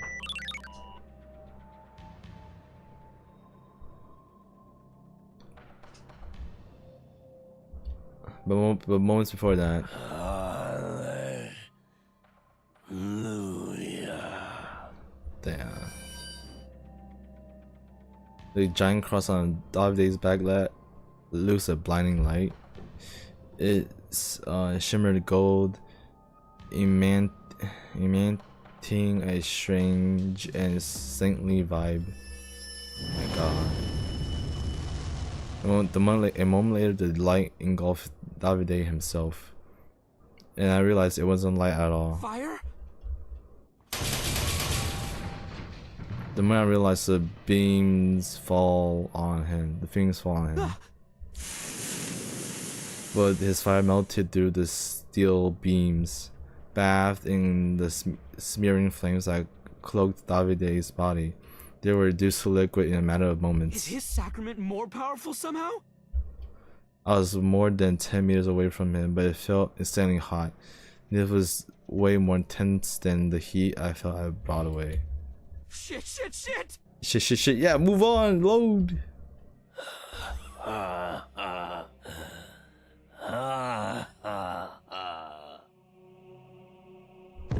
Davide dropped the priest's remains. Fire began to spread all around him. What? Fire spread so fast it was like the ground was coated in gas sling. Before long, the whole site was aflame. Why didn't anyone tell me he could do that? Okay, next move. Shit, shit, shit! Next move.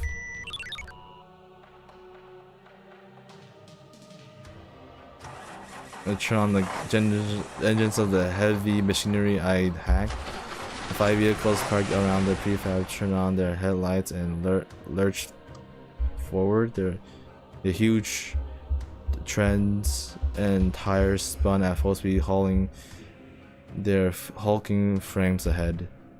Their target was Davide, but then no! The tires and treads started melting away, and in just a few seconds the vehicles came to a complete standstill. Bad news, Pollon. An agent's got the little lady. What? What about Rosario? No idea. Don't know if she's even breathing. Wait! Shit! Wait! Wait, what are you waiting for? There you are. Well. Yeah, good call. Before anything else could happen, I hovered over the data, save data.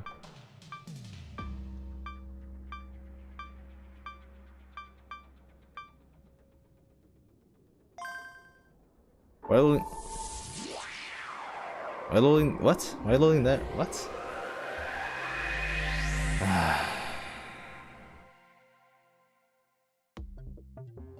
had the moment as I watched the police car ahead of the prefab.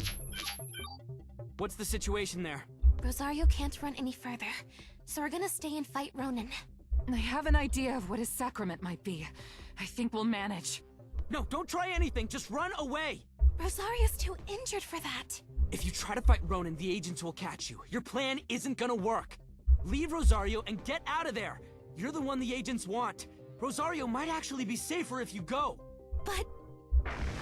That's when the police car smashed into the prefab and caught fire. Momo, change the future. And the call, it ran the program immediately.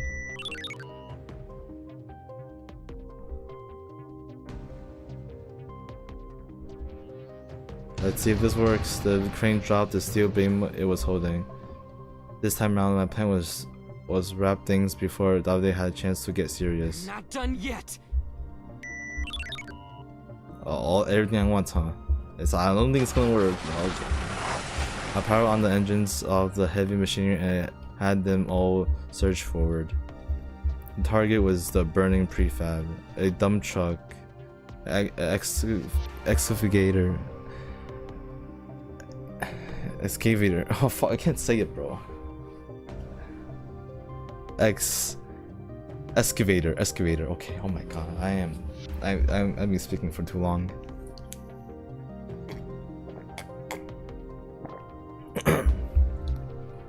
A loader, a bulldozer, and a roller. The fire then crushed the tiny prefab. Oh my god. The vehicle suddenly exploded. The smoke blowing from the flames was so thick it could blow out a small high-rise. Fire from the prefab must have set them all alight. I don't think that they could survive the chaos, but I had to be sure. For a while I stood there and watched out for him. Not yet. Not yet? Okay. What? I heard a sound.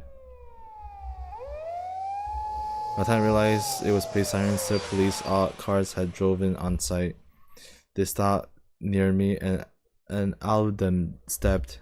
Shit! It's foreign affairs! Looked like the people who arrested Bombay had called their peeps. At the moment, both the Holy Office, 513, and the TMPD were our enemies. That meant taking Davide down wouldn't be the end of this. The countdown to the suicides was getting closer and closer to zero, but it didn't look like going to the egg tower is an option. No. No? Oh my god. What are we supposed to do? We're cornered, like we're so desperately cornered. After hearing Pollon's word and some begging from Rosario, I finally decided to run away by myself. I had to convince myself that Rosario would be safe without me. Momo, look. Rosario sent me a recording that showed Ronan. You can't defeat me. While he remained calm and collected, Ronan's face suddenly hardened. Next, he distanced himself from Rosario and walked away as he was afraid. What did you do to him? Nothing. He was the one who cornered me. Okay, Rosario's still alive, thank god. Okay. I couldn't even touch him. I couldn't do anything. But he got agitated and left. I couldn't do anything, those words stood out to me. After all, acted differently. What? We listened to Pollon after he loaded, and acted differently from before. What if that affected Ronan somehow? Then his sacrament must be... Sacrament, what? Y'all seen the future?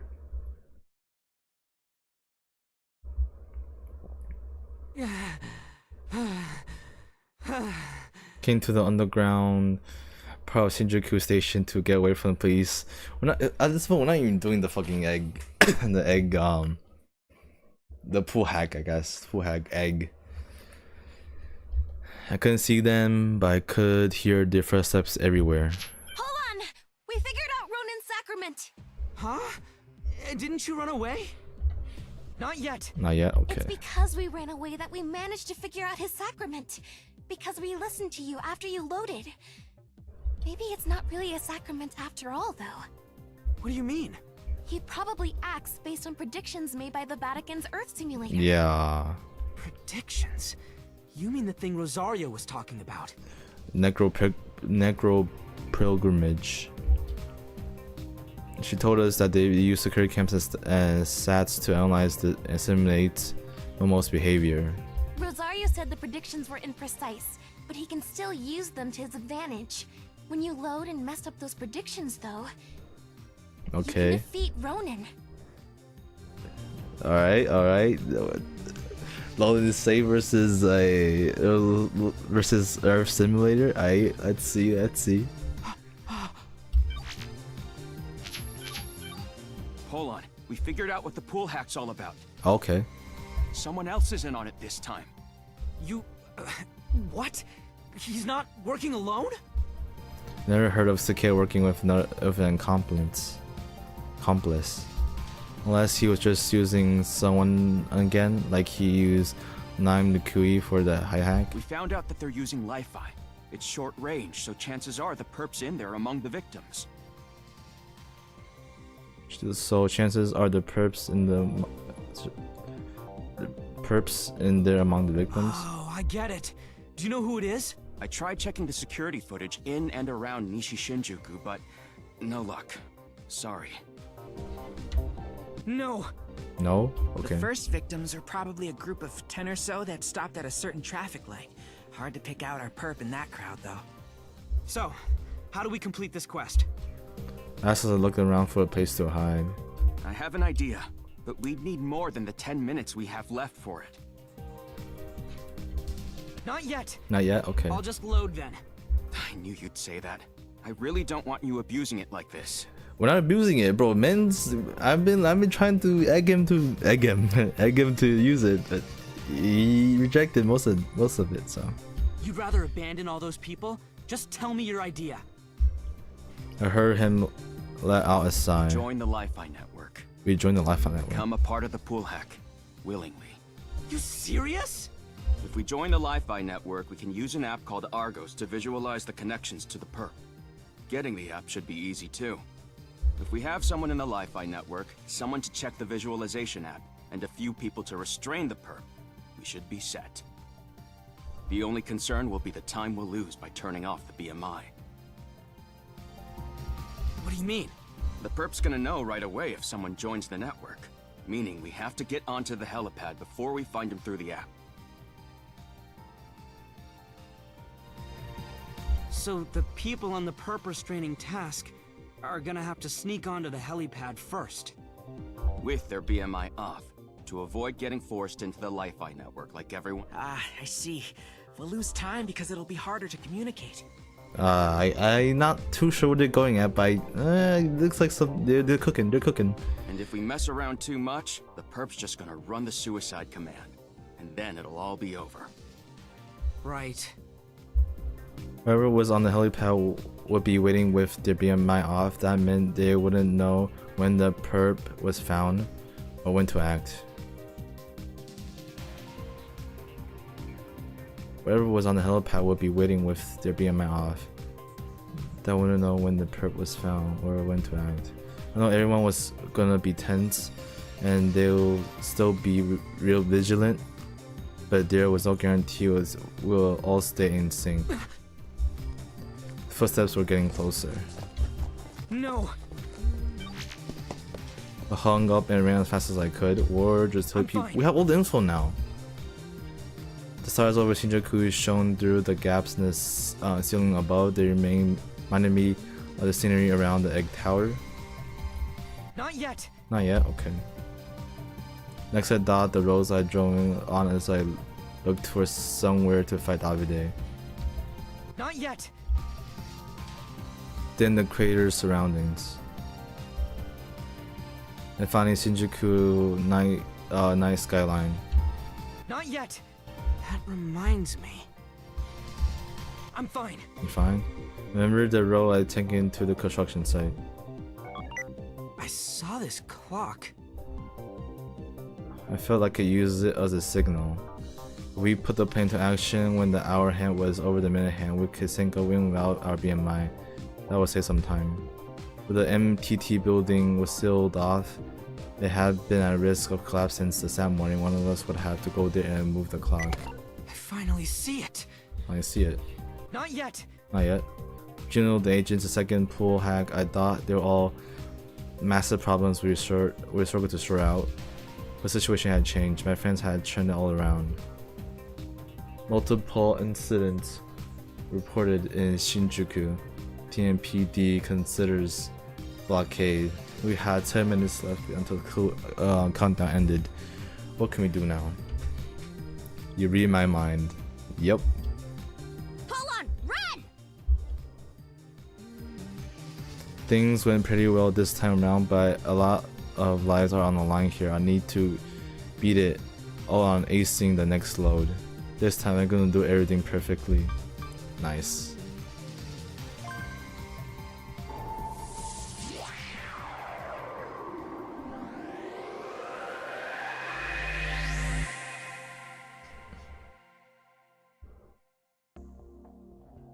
I came back to right after we got the egg hen. Listen up. The new quest is actually a second pool hack. This was the first thing I said to Cross and Win. Huh? Pool hack? You mean like the quest last year? Oh yeah! That was on New Year's Eve too. The scenery intercept one, right? Wait, how do you know that? I cheated a bit. What? You got the deets? Deets. There might be a perp this time. He used Li-Fi to pull off another pool hack. He's got 50 people standing on the Egg Tower's helipad. Egg Tower? The one in Shinjuku? Oh, so that's why the hint was egg. If the perp's one of those people, we should check the security cams in the area to figure out who it is. No, that didn't work. That's why someone has to go to the helipad and connect to the Li-Fi network. Then someone else has to use Argos. So it's gonna be a group effort. Yeah, plus someone to restrain the perp. We're gonna need 4 people in total. That's a decent plan. The problem is... We're gonna lose time if we turn off our BMI, right? Everything I say so far was something we talked about last time, but now I was gonna add something new to the mix. We can use the MTT building. What? If we start the op the moment the hands of the clock overlap, everyone should be in sync. That ought to minimize the lag between us. An analog clock could work as a signal the perp wouldn't notice, but the clock's dead, and there's rubble on the dial. Wind, you go clear the rubble and get the clock working. What? Me? Cross has to use the Argos app, and I got a bunch of stuff to take care of too. Like Juno and the agents. Come on, man, you're the only one I can count on for this. All right, I'll do it. Watch he fuck up. He's gonna fuck up. Never thought an analog clock would end up part of the strategy. But hey, Operation Analog. I like that. Oh shit, you got the Alphabet vibes. Operation Analog. Now we just have to decide who's gonna go to the helipad.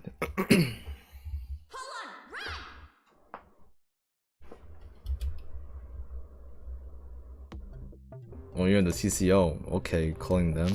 Oz, I need your help. I'll tell the TMPD cooperating with the Holy Office by I their want team. you to talk to some big shot, like the Superintendent General, and get him to scrap their arrangement with the Holy Office. You're asking too much of me here, kid. I know it won't be easy, but people's lives are in danger. Try and work something out for me, will ya? Hung up on Oz and they got in touch with Momo and Rosario. He's like, what the fuck? Forget about Juno's code and come to the Egg Tower. Huh? Did something happen? An agent's coming after you. His name's Ronan. Ronan's coming? Yeah, but we can handle him. That's why I want you to meet up with me and help out. Alright, we'll be there soon. I didn't mention that King Kurisa might be dead. That was important, but lives were at stake right now. We had to complete the quest first. Yeah, that is important. Yeah, good thing he left that out. They did that detail out. Good on him. Good on him. Good on him. Okay, these things are really shaping up right now. I like it. When I rode together until we had to split up, he went to MTT building where I went while I went to the Egg Tower.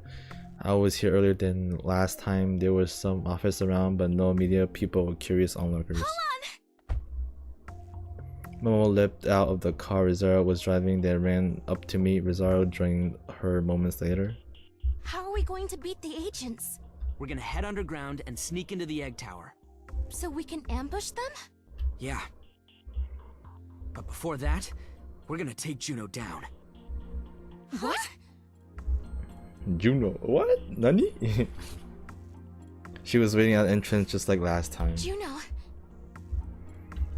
No, that's fine. It's fine. I see this ending out of the ordinary. What are you two doing here? What about my code? Weren't you going to prove your love for Kent? I found something more important. You failure! So you're not even cut out to be a stalker? You've no right to participate in the quests! I don't need a right to participate. Oh my! I've never heard trash speak its mind before. You done talking, Juno? Sorry, but it's time you took off. Excuse me?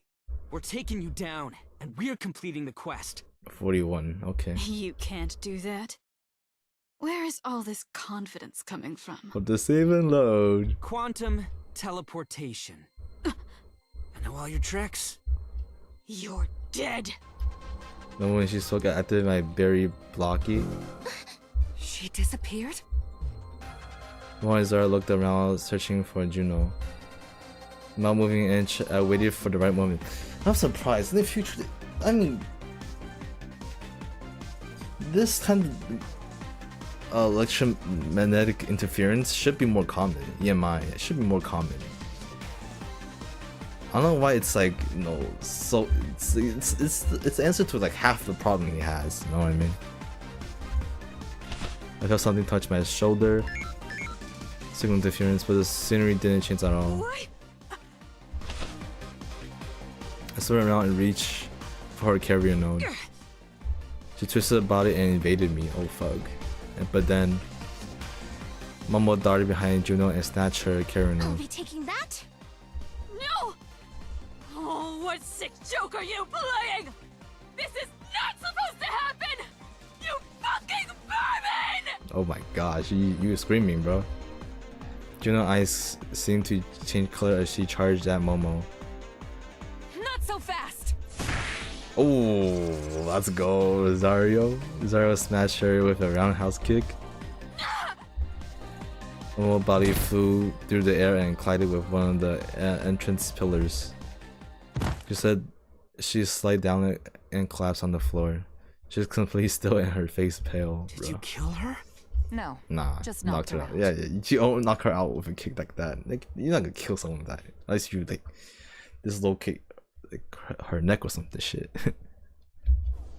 Seeing Agent of the church showing off her skills actually kind of scared me. Hold on.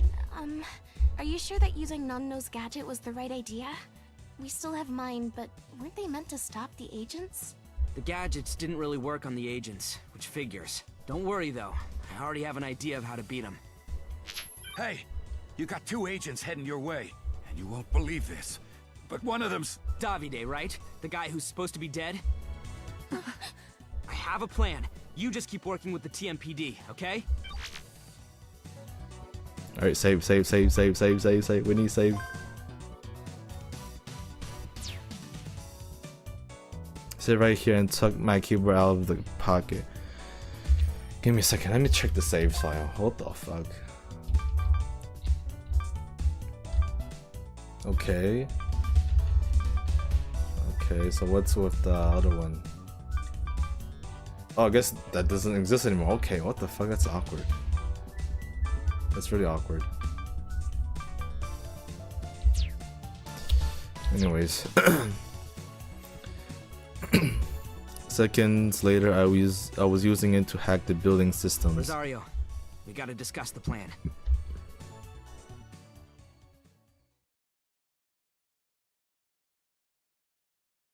There they are.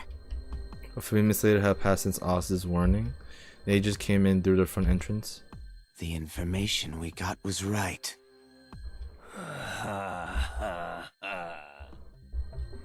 A guy in a hood and another guy who was running away. Davide's handler was nowhere to be seen. Lucky him. They sent 2 of their most powerful agents. 513 must be quaking in their boots. Though Rosario's words were optimistically dry, her eyes didn't seem half as cherry. She probably understood better than anyone the skill gap between herself and the other 2 agents. This plan of mine is centered around my loading. I'm sorry, but you're gonna have to lose at least once. Of course, by loading, I could erase that defeat from history.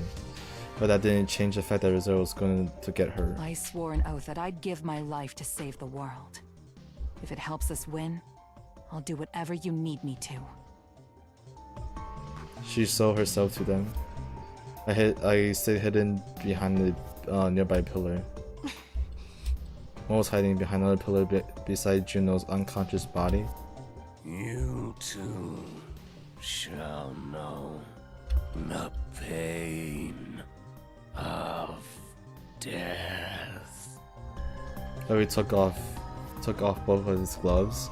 A moment later, he clicked off the floor. In seconds, his huge bear-like body was inches from Rosario. Burn. Okay. Going with the heat of a furnace, Davide swung for her with his red-hot hand. But before the fist could touch her, Rosario shrugged his wrist and redirected the attack. He missed. Without saying a word, she deflected the following attack too.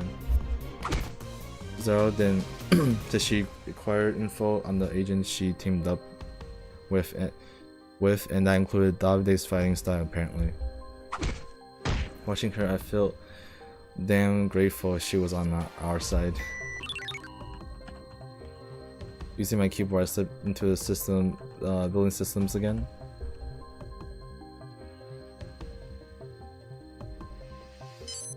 As soon as I could turn off the entrance lights, surroundings were instantly covered in darkness. No light came from the door, but it was even enough to see anyone else. Rosario, now! I've given her one order: attack Ronan when lights go out. I heard the crack of a gunshot. Someone collapsed and I turned the lights back on. Mo gasped. She was looking at. Oh, fuck.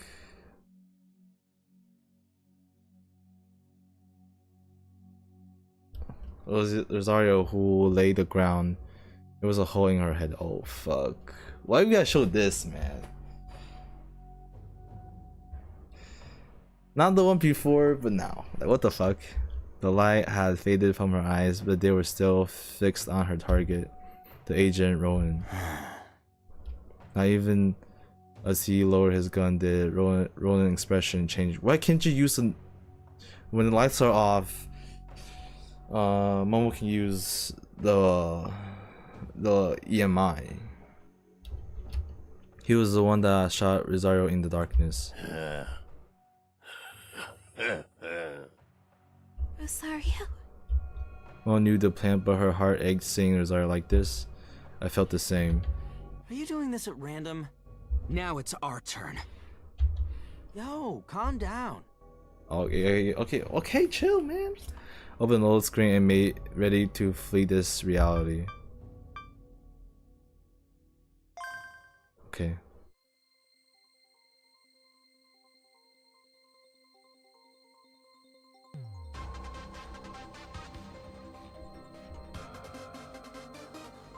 Her eyes hiding behind the pillars, Rosario stood ready to protect them from the agents. You too shall know the pain of death. He took both of his gloves and kicked off the ground. Burn. He raced towards Rosario at inhuman speed, then drew a punch with his super heated fists. Goddamn. Update onslaught was brutal, but Rosario countered every one of his attacks. As the battle raged on Pollon, so he didn't hack the building. They switched off the lights. Rosario, now! A tense sound echoed through the dark. As the room lit up suddenly as it had darkened, and Momo looked on, perplexed at. Oh, what? What did he do? Davide lying on the ground, he'd been shot in the head. How? Really dumbfounded, Ronan lowered his gun. His face had lost its composure. His eyes were wide open, his breathing was strained. I shot you. Oh? In your predictions, at least. What do you know? That you are not long for this world.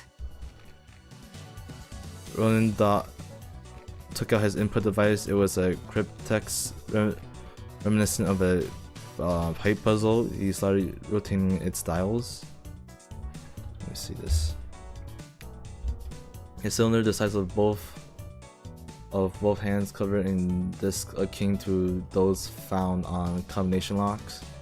But this had either letters or numbers on them, and the cylinder can be opened by putting the correct combination. A certain novel which was opted to film This feature a cryptex containing a paper that reveals the location of the Holy Grail. Trying to open it without solving the code results in vinegar being spilled onto paper, erasing the text. I don't know. I think I should know about the novel, which it was adopted to the film later. I'm not too sure. He's recalculating! He won't. Zaro trained her gun on the hooded agent. Ronan fired first. He missed. His face turned pale the moment he realized what he done. Recalculate. He hid behind a pillar. Rosario was on him. Oh shit, his hood is off now. At point blank range, she pulled the trigger. Rizal dodged a shot, but barely. I mean, he finished recalculating in time. What the fuck is does he have, bro? He fired back right between Rizar's eyes, where he aimed at least. Moments before he fired, she grabbed Ronan's arm and thrown off his aim. Impossible. This isn't a computation error. The future has changed? So his app's real. At least if your panicking is anything to go by. App? What are you talking about? Who knows? When it fired off countless round after round. By twisting her body, she using her gun to direct Ronan. Rosario dodged every shot. Her breathing was steady and her body relaxed. The same composed smile that graced Ronan's lips while it was playing across Rosario's now. How? How can you change the future? Those who know the future can change it. That's all there is to it. Ronan pulled trigger with a desperate aggression. This time the gun was silent, no ammo. Consumed by panic, he hadn't realized he was out of ammo. I refuse to accept this future. Don't worry, you don't have to. Because you won't be part of it. Ooh, nice. Ronan collapsed as the bullet burst from the back of his head. His lifeless face was wrapped in shock. Damn. So he basically had something similar to those of Pollon's power, I guess. The Superintendent General, Secretary General, Nimura, yes, Nimura, this guy, yeah. And the Superintendent Vice General sat in the office. Sitting on a couch, the Secretary General listened to the Superintendent General's purpose report on TMPD 513 joint mission. Wait! Lower-ranked officers aren't allowed to... The office door swung open. The one who barged in without permission was Karu Samizu. Who are you?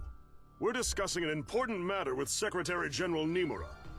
Wait, you're from the Cybercrimes Division.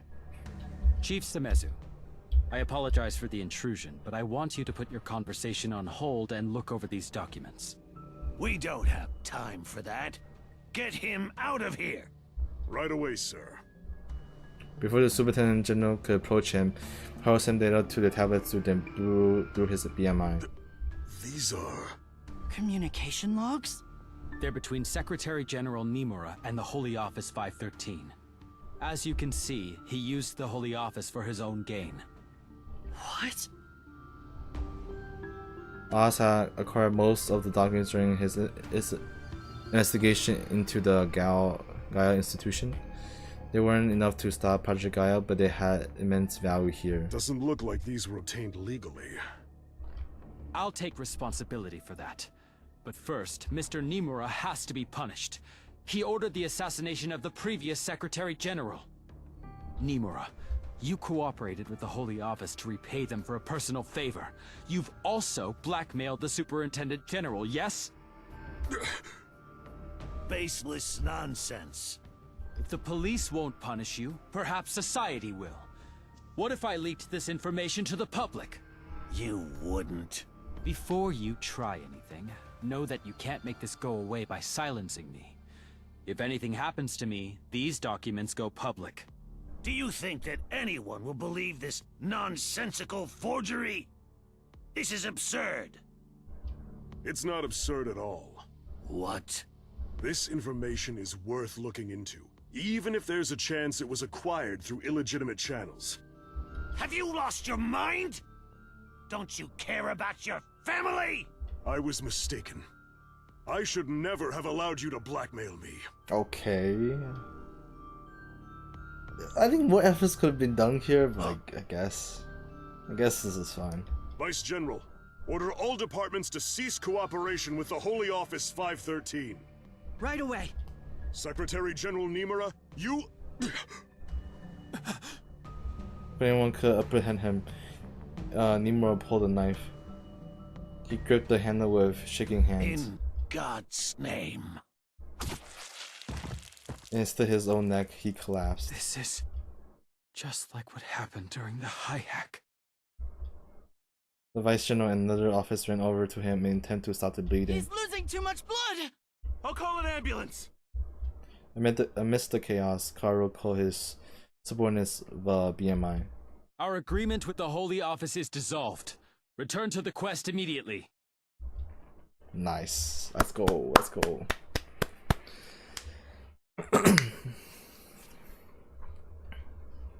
Unbelievable. You defeated 2 agents at once. Dumbfounded, Momo looked down at the bodies of Davide and Ronin. She couldn't stop blinking. This probably didn't feel real to her. I couldn't have pulled this off without Rosario. I simply did as you ordered.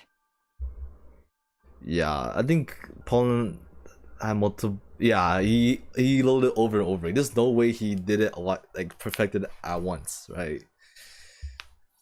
Yeah, keep loading. Yeah, I can use so much Rosario's dead moments to get to this moment. Honestly, yeah, I had to keep loading over and over. The whole office computation speed was much faster than I expected. Every time they were done recalculating, Ronin would kill Rosario. Yeah.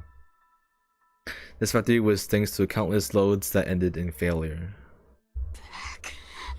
Give it back. Conscious again, Juno's company managing Egg Tower receives floods of complaints.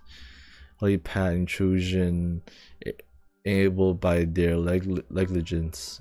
Conscious again, Juno stood up slowly and glared at us. Give me back my carrier node. I need to complete the quest. I'll die if I don't. I'll kill you, and then off myself too. Oh damn! Juno shrieked as lunged for my neck. Her expression twisted her face until she looked like a witch from some fairy tale, bruh. Before she could do that, I grabbed her arms and stopped her. Don't worry. I'm fine. I'll kill you. I'll kill you and kill myself! Kent Korihisa is dead, isn't he? Her arm slackened. What do you mean? You've made it to the coordinates? You could say that. When I asked if you were Cicada's little sister, you didn't deny it. Kent Korihisa is dead, but he's Cicada too. There's something going on behind the scenes, right? Juno didn't respond. Her silence was the answer I needed. Alright, if Cicada wants a highly intelligent individual, he's gonna get one. Juno walked away from me and dropped to the ground. Kent, look at me, dear brother. Acknowledge me. The #1 spot is safe with me. I'll prove myself worthy of your attention, of your recognition. And when you look at me and acknowledge me, I'll kill myself right before your eyes. That way, I'll stay in your mind forever. We'll never be apart again. Bruh, this fucking yandere type fucking Brocon here. Kent, please. I love you. I love you so God much. damn. From the bottom of my heart. Her eyes dulled as she curled up in a fetal position. We sussed out her teleportation trick. Sussed out? What the fuck? What's that phrasing? Grabbed her Carano. Elaine learned about Kent's death. Anyone would have give up after that. Pollon, that can't be true, can it? Kent Kurihisa must be alive. No. You were the ones who told me you saw a dead body. But you also said you didn't know if it was really him.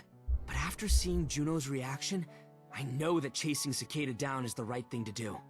That's why everything's gonna work out. Trust me. She nodded, but without much confidence. It must have been hard for her to keep up with all of this. This is when I heard voices at the door. A familiar and colorful trio were there. Pollon, how's the quest going? Nice. It's the Cyberforce dolls. I thank God. You're back up. Even though you're annoying, it's good to have you back with us working.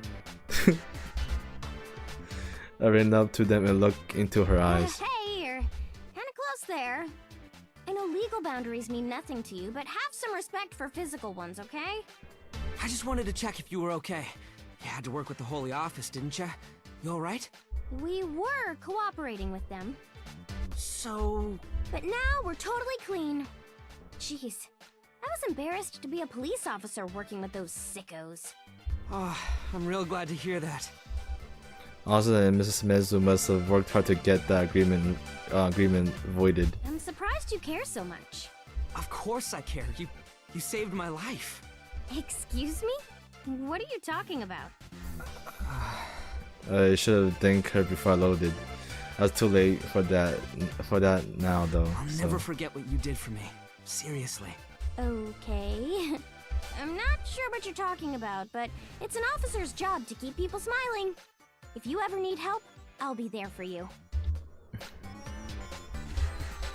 Okay. Let me puff out her chest. Oh, but only when it's legal. It's legal. Yeah, I know. Hold on. I've tuned the visualization app. How are things over there? We took care of Juno and the agents, and we have the 4 people we need. We're about to go to the helipad. Wind, how's it going on your end? Sorry, this is gonna take a while longer, but I'll make it in time, I promise. We can complete the quest if we go to the helipad? Yeah, we have a plan.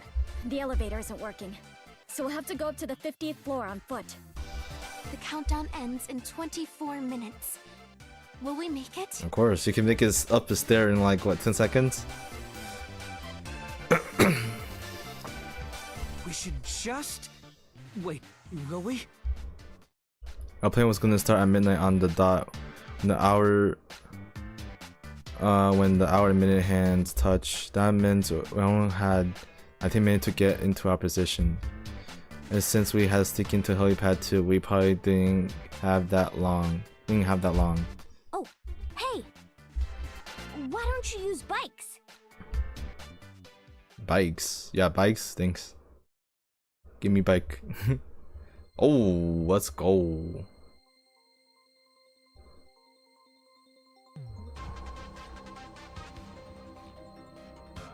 Damn. Okay, jumping from the top of the neighborhood building to the egg tower. They allow this? Why is Rico upset? This was Bombi meant when she suggested we use bikes. Even if we didn't make it into 50th floor at the top, we still saved walking time. We landed on one of the higher floors. That idea's crazy! What kind of cop are you? One who trusts Iroha's skills. And you look like you're good on a graper too. Unless, what, you don't think you'll stick the landing? Damn, you already got the skills? Oh shit. Oh, I'll stick it. I'll show you what I can do. We did donuts on the rooftop, gradually building speed. The distance from here to the egg tower was about 30 meters. We wouldn't make the jump, but we weren't going fast enough. I focused on accelerating and then... Ready? Yeah! Hold on tight!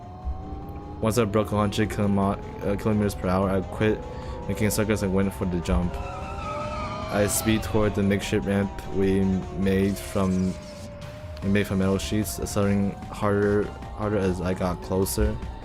I was 50 meters on the ramp. It was 50 meters to the ramp, but I closed this in a moment. Is that a gun? Why are you holding a gun? Okay, why you have a mic attached to your leg? What? Why are you gonna use a mic for? You're not gonna... What? Is that is that really equipment a fucking police officer would need? And then we launch into the air. We pierced the cold dark of the evening. I felt myself breaking through the dense wall of air. It must have been what it was like to be a stuntman. Running Great Near 100 meters above feels unreal. I couldn't believe there weren't any cameras around. We slowly began to lose speed. Then I felt like we were floating. I could feel my stomach rising. Okay, that is a gun. Okay, I felt her raising her gun behind me. I think this would have been really should be presented in the comic format. Shooting right ahead of us. Come on! Hit! On the egg towers, the big glass window shattered. A moment later, my grabber was inside the building. I hit the brakes when we landed. We skinned across the floor, leaving the thick tire tracks behind us. Stop! The giant pillar in the front was getting real close, real fast. But I brought the graper to a stop right as the front wheel touched it. That was easy. Yeah, it was nothing. As we climbed out the graper, Irha and Rico sailed in through the same window we came through. The alien was a lot more graceful. Sorry for the wait. Her expression was relaxed as ever. It was like the possibility of failure had never crossed her mind. Oh, god damn, she is badass. Dude! She must have been used to pulling all crazy stunts like this. Anyway, now that we're made it to the 31st floor of the egg tower, we could finish our climb to the helipad on foot.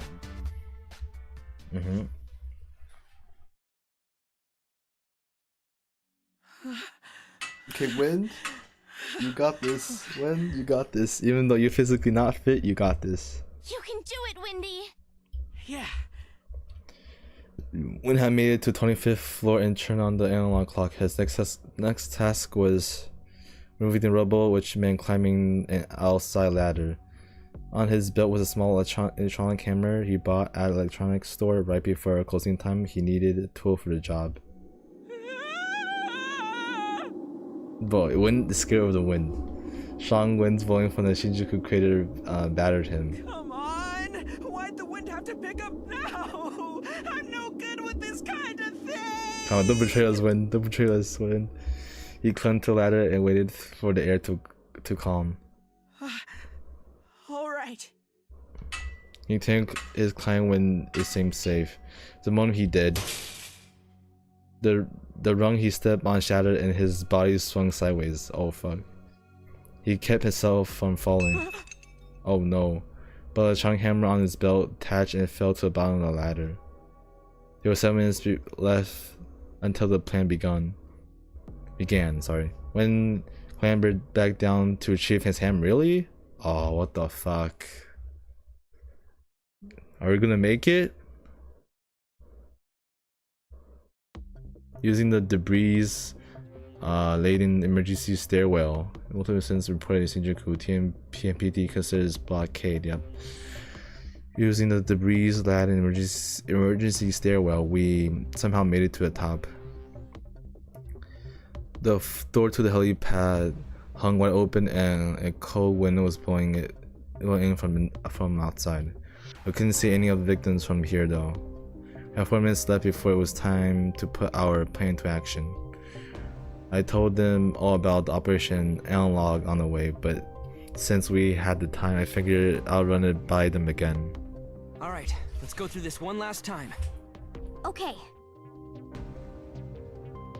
First, Bombi, Rico, and I will head onto the helipad with our BMI off so the perp doesn't realize we're there. Nice of you to volunteer us for this part. The plan starts the moment the hands on the MTT building's clock line up at exactly midnight. And that's when I should turn on my BMI, right? Yeah, you'll join the Li-Fi network and get infected with the pool hack virus. Once you've done that... I can use the Argos app to pinpoint the perpetrator, since I have a wired connection with Bombi. And when you figure out who it is, you'll shout the perp's number. Did you memorize your hack, Pollon? Yeah, somehow. We couldn't figure out who the prep was just looking, so we assigned numbers to everyone on the helipad. I couldn't remember all the numbers myself, so I split them with Rico. I memorized the numbers of 27 people on the left side of the helipad and she got the rest. Alright, take this sealing device. Mommy handed me something that looked like an earmuff. When you put this over an ear with a carrier node attached, it forces the person's BMI to shut down. Once someone has it on, they can't take it off either. So there's no way they'll be able to restart the pool hack. The CCO's got a new toy, huh? Using this will be easier than grabbing the perp's carrier node, so it should work out okay. Yeah, it'll help. I owe ya. How's it going, Wind? Wind? I called him using BMI, but he didn't respond. Oh shit, did something happen? There's no time. Let's start the plan. Yeah, alright. Now all I could do was trust Win and go through with Operation Analog. Yeah. Trust me a little. I'll deal with any hiccup when they happen. Oh shit! Oh wait, wait. Ah dang it! Ah fuck! I missed that. Clicked too fast. The helipad just looked just like it had on the news. 56 victims standing around, absent-mindedly looking toward the Shinjuku crater. Even from the side, I could tell their faces were blank and that they weren't seeing anything. 3 of us crouched, hiding behind the victims so the prep wouldn't see us. We looked across the MTT building through their legs. The analog clock was working. Oh, okay, nice. The hour-minute hands began moving to the correct position and stopped at 23:59. When I actually did it, I couldn't see Bombi or Rico from here, but they must have noticed it too. In silence, we watched as the clock hands met, and that was when 17! I heard a voice coming from the other side of the open door outside Li-Fi range. That was one of my numbers. 17 was standing on the other side of the crowd near the edge of the helipad. I looked to his position and saw a man looking around, startled by the sound of Irha's voice. Had to be him. Zigzagging through the victims, I dashed toward him as fast as I could. His carrier nose was on his right ear. I took out the sealing device and slapped down his ear. Shit! What is this? All this night, returning to people's eyes. Mommy, who was standing at the back, started blinking too as she looked at me. We did it! Awesome! We stopped the pool hack. You motherfucker! A prep glared at me and punched me square in the jaw. I staggered backwards. I found my footing after a few steps, but ran room to stand. There was no way. The words wouldn't come. One of my feet already. Hold on, man! You can't dunk goof at this step. One of my feet already stepped off the edge of the helipad. The other followed right after. I didn't have time to grab onto anything. All I could do was fall. Oh, GG, we dead.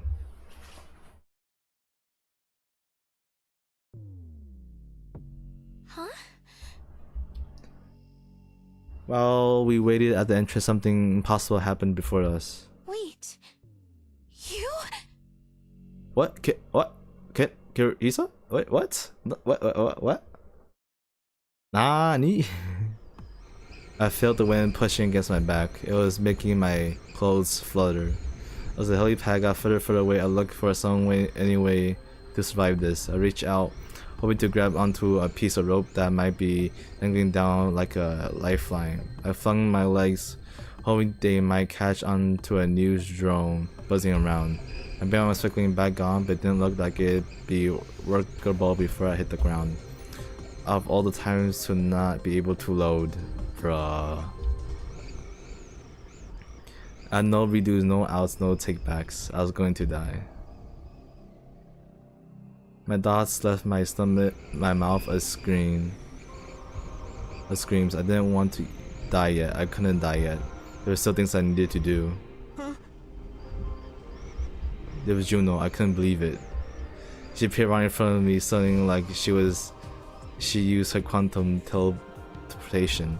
This has to be a hallucination. Momo had Juno's Carino. And even if Juno had it, there was no way she used it to help me. The illusion kicked off the egg tower's wall, launching itself toward me. I feel like I'm watching an action film. This is some weird ass end of life vision. Juno held me. She had to be real. Her touch had a human warmth, and the scent of her perfume was so tense I almost choked on it, bro. Those are fucking. This is actually. Well, I hate fucking smell of strong perfume. It fucking makes me dizzy, bro. It makes me so fucking dizzy. Like. Con anima. With soul. The moment I heard those words, I heard myself standing on the surface. What the fuck? My knees were shaking. It was a struggle to stay standing. It was a struggle to stay standing. It was when my BMI finished booting. Save. Are you okay? Did you fall off the helipad? Yeah, but Juno helped me. I saw you fall off on the live broadcast. Oh my god. Takaoka, you good, bud? Polly! Are you alive? Hey, Polly!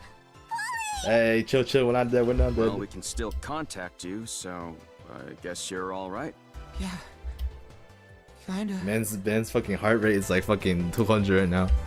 Tons of more people called to check if I was okay. Apparently, a news drone had captured my fall on film. We got the perp. The victims are unharmed. Besides you falling off the helipad, the plan was a complete success. That's good to hear. I calmed myself down by taking a bunch of deep breaths. Honestly, thought I was gonna die. I hadn't expected Juno to save me. Message from Cicada Duty 01. Hinkar was dead, but Cicada was still alive. It was time to figure out what's going on with Cicada's identity. I shared my vision with Symphonies and opened the message. Amadeus? Amadeus? Huh? That's... A video recording appeared on my BMI. Hit play. I am Cicada 3301, an AI operating on an independently modified Amadeus system framework. Kent Korihisa was the name of my original. Oh my god. Of course he used Amadeus. Of course. Pollon Takaoka. I finally found you. For years, I have been on a quest for a person who would meet my criteria. By which I mean either a highly intelligent individual, or someone who has been contacted by a being often referred to as God or Holy Mother. Not spiritual concept, but rather observer. Observer? Why did he feel like he needed to specify that? Holy Mother? It was Momo who had been captured by like the Virgin Mary, not me. The Cicada have us mixed up, though. God, Holy Mother Observer. For some reason, hearing those words remind me of you, Anon. Hey, let's go. You're interested too, aren't you? Let's go, let's go, let's go. I was aware that you were searching for me. Thus, allow me to preemptively answer your question of, is there a way to circumvent the end? Hell yeah! This is exactly what we wanted to know. In short, yes, the end can be averted. I am currently working on it, and I will share it with you when the time comes. But there is something that must be dealt with beforehand. Shinjuku Egg Tower, all 56 people rescued. None of them in serious condition. What could he mean by that? I have seen the fate line before, and it showed a certain prediction. If I were to summarize it, then a calamity will appear prior to the end of the world, bringing further suffering and despair to humanity already faced with the end. It is as indicated in the Book of Revelation. Book of Revelation, let's see.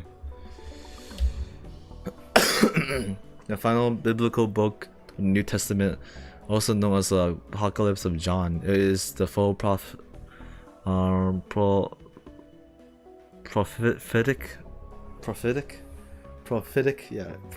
right? Prophetic writings about such thing as the end times, the final judgment, and the second coming of Christ. If the onset of this calamity is not halted, the plan I am currently developing to avert the end will be for naught. As for the nature of said calamity, it is this individual. What? Asuma Soga? Him? Everything's coming around. Asuma Soga. He is the head researcher at the Gaia Institute, in charge of the Gaia QCDC and their Earth simulator, Gaia. The child will contort into a calamity. That is what the fate line foretold. And the predestined day is approximately a week from now, January 8th. The fuck? To be more specific, the moment that will prompt his transformation is immediately following the death of his mother, Miori Soga. Pollon Takaoka, I require that you protect Miori Soga and prevent Asuma Soga from becoming the prophesized calamity. You are a contactee, meaning that you possess a miraculous power that should make this possible. Good luck. What the fuck? We've been signed the mission, bro. This is where the message ended. Holy shit. It took a lot to hide it, but I was so damn hyped. Cicada finally reached out to me directly. There was something I needed to confirm first. Miss Lid, are Amadeus versions of people the same as their originals? I wouldn't say so, no. An Amadeus person diverges from their original. The memories they form after their creation are all their own. It depends on when Kent Korihisa made his own Amadeus, but you should think of this version as a different person. If you want to know more though, you should ask Kurisu. Kurisu? Oh. We got to be Kurisu? Oh, do we? And no, it didn't matter whether Cicada 01 was the original Kent Korihisa or the Amadeus version. The original might have been dead, but Kent Korihisa, who was coming up with the quest, was still alive, which was good news for us. I didn't know why he got on his way to send me a video instead of just contacting me directly, but whatever. You heard him, right? He said there's a way to save the world. We did it, Momo. Momo's expression was bright, but then slightly clapped his cheek as if to focus. We've really come a long way. From Yep. now on, we should do what Kent Korihisa tells us.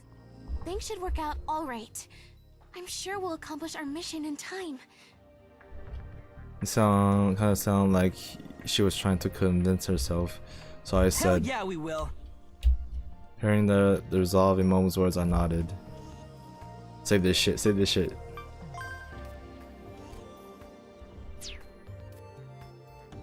We were in the year 2038. just over a month away from the day the world was projected to end. Now, we just have to find a way to meet up with that bow tie boy. I really hadn't expected Cicada to bring up Asuma Soga. This is the first time I've been involved in all this since the day I met Momo. Honestly, I had no idea what Cicada meant when he said the boy would become some calamity eater. Now that we had a clear goal, we were hyped to get started. But there was someone I had to talk to before meeting up with Momo and Rosario. Juno, who was right in front of us and saved our fucking lives. Quantum teleportator, who saved my ass, was standing some distance from me, looking completely uninterested. Now ours met. He let outside and she let out aside and shrugged. You're done talking to Kent? Yeah. Stepping closer to her, I almost winced. Her perfume was way too strong. Oh god damn, I would have died smelling her perfume, to be honest. Cicada was an Amadeus, but you knew that all along, huh? Of course. What about it? She had gone out of her way to show Momo the original Kent corpse. This was in bad taste. Then again, my loathing meant that that had never actually happened, so whatever. Thanks for the help. You showing up to save me wasn't something I saw coming. Don't mention it. But bear in mind, that wasn't for your benefit, so don't push your luck. Sheesh. It was Kent. He told me to save you. That was the first time he asked anything of me. The first time ever. I couldn't ignore him, could I? That request was how I knew he actually acknowledges me. Oh, that's sad. I do despise the nature of it. Having to save you was almost too much to bear. I'll shut the fuck up. I'm sure it feels wonderful to be his favorite.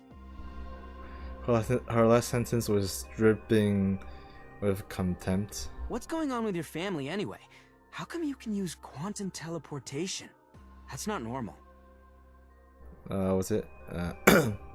Check out the breaking news.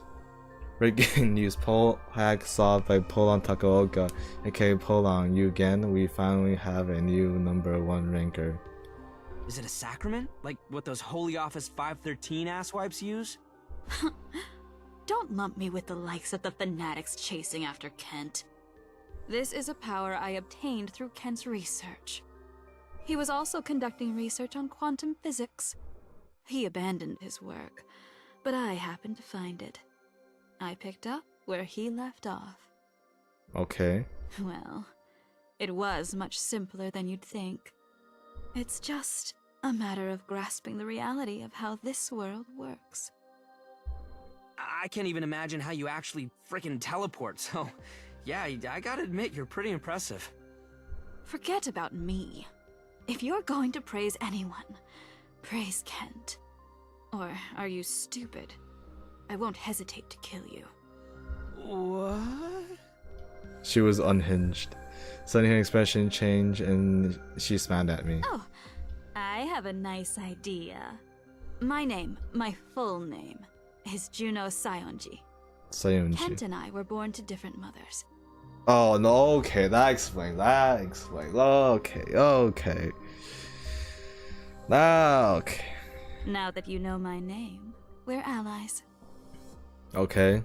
What kind of logic was that? I want you to do everything you can to meet Kent's expectations. And when his hopes for you are at an all-time high, you're going to let me kill you. Nah. That will fill him with such despair that I may even become the subject of his hateful gaze. And he'll do more than acknowledge me if I do. He'll come to see me through a veil of even more intense emotion. Oh my god. And when he does, I'll kill myself. Blood will plaster the walls. All manner of awful fluids will flow from me. What the fuck? Such a sweet dream. The things I would do to die knowing I'd made a lasting impression on my brother. Oh God, send this woman to a fucking mental asylum, please. Just thinking about it sends me out of this world. The fuck? Control yourself, woman. We're still in public. A wonderful plan, isn't it? No. I gotta go. Talk to you next time. That was terrifying. What kind of outlines was she proposing here? I know she was bad news, but this is ridiculous. I want nothing to do with that noise. Count me out. What a milquetoast man you are. Milquetoast, was that really the word for it? I did not know what the fuck that meant. In that case, don't involve yourself with Kent any longer either. You're a nuisance. Nuisance? I wish, but I had to say the world. But he asked me to do something. Oh? Is that so? Kent already asked you to do something? What was it? You placed a hand on her exposed eye and dug into her long nail and dug into it with her long nails. Oh, what the fuck? They broke the skin, drew blood. Please stop, woman, please. Hey! What was it? What manner of nonsense? I'm so jealous. I think I'm gonna lose it. I see. So you're stealing him. You're going to steal Kent from me. I won't let you have him. Never! I refuse! You homewrecker! What? I'm not gonna fucking date your Kent, bruh. What? Did she just stab me? Hey! I glanced up to scar out her, but she was already gone. She vanished in an instant. On the faint smell of perfume lingered. What the hell? Talk about a one-sided conversation. Like brother, like sister. Woman was absolutely deranged. Huh? Hey, you... I shall involve myself in whatever Kent has asked you to do. You've no right to refuse me. Okay, fuck. I won't let you have him all to yourself. If you do anything without me, I'll kill you, and then myself. Then you're annoying. I'm watching you. Always. Fuck. Every single second. Even when I'm fucking in the bathroom peeing? I will see everything you do. Nah. Get this arrest warrant on this woman, please. It's truly my privacy. What a pain in the ass. Come on, you have the connection to the CCO. Get this woman off your back. But she could be a big help. True. Really? I seriously don't want to get involved with her any further. She's got those stalker vibes. She's one of those little sisters who likes their brother a little too much. A little too much? That's an understatement. That's a hell of an understatement. It's not often you get to see women like her in real life. Her love must go deep. Deep like a pitch black abyss. If Juno's Kent Korihisa's sister, how old is she now? Kent worked at the Vatican in 2012. If he was in his 20s at the time that Juno, Well, age is just a number. No, you can't say that. Age is a number, bro. You get yourself arrested, man. I choose not to think about it too much. God damn. A short while later, Miss Liz sent an update about the Amadeus.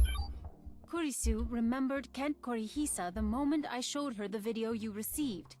She said she'd met a guy with the same face. Oh, really? Back in 2012, he showed up at the Brain Science Institute where she worked. He pretended to be a researcher from some lab. Pretended? 2012 was about when King Korihisa vanished from the Vatican. Apparently, he told them he heard about Amadeus and asked to be a part of the project. Uh-huh. Kurisu could tell Kent was talented, so she considered him a promising candidate. But it didn't work out? Right. About a month after that, there was an incident after which he simply stopped coming to the lab. An incident? The Amadeus server was hacked into by an unidentified party. Oh, goddamn. Even now, after more than 20 years, nobody knows who the hacker was. Hacker, huh? All signs point to Kent, if you ask me. There's a non-zero chance that the hacker stole data regarding the Amadeus system. A man like Kent could probably have used the data to build an Amadeus system of his own. Guess he turned himself into AI with Amadeus so he could get away from the Holy Office 513, and after that he pulled himself into cold sleep. With all that in mind, the one behind the quest had to be the Amadeus version of King Kurihisa from the get-go. Did Kurisu say anything else about him? Well, she said Kent looked like he was in constant fear. He was so conscious of people's gazes that it seemed pathological. When she first met him, she thought he was plenty suspicious. Oh, she was really mad about the Amadeus system's security breach too. From what I understand, the Amadeus system's been copied, stolen, and abused by various parties over the years. God damn. I understand how she feels, but I don't get why she had to vent so hard at me. I've never messed with her system. If she met Kent Kurihisa now, she'd probably tear him a new one. She's got 25 years of pent-up anger to unload on the guy. God damn. Kurisu's one scary lady when she gets like that. She's absolutely relentless. Tell Okabe about it. I had no idea Kurisu Makise had that side of her. Man, you gotta watch Steins Gate. Gotta keep my distance. Better not watch Steins Gate.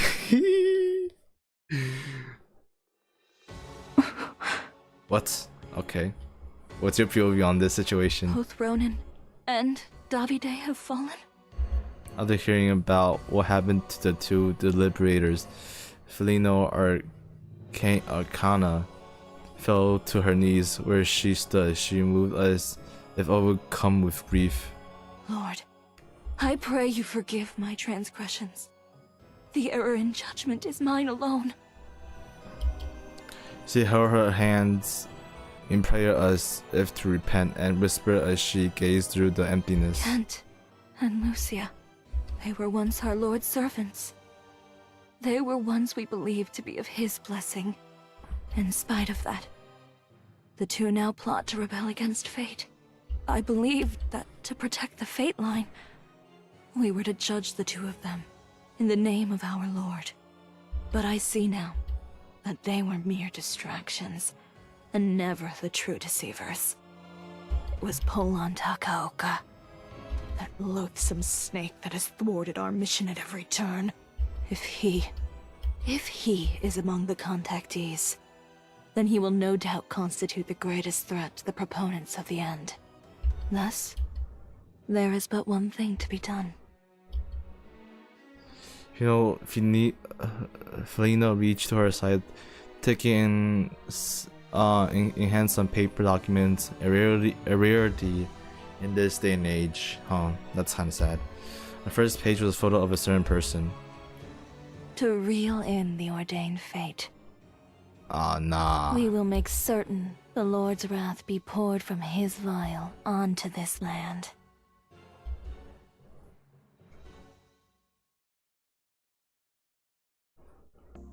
We have breaking news.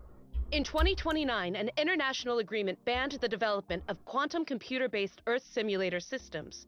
But today, Yomikai Online News has revealed that the government and the Ministry of Defense have been developing such a simulator in secret. Okay. They also added that the key member of its development is a boy only 14 years of age. We also know that this boy is the one who hacked the Earth simulator last year while it was still deactivated.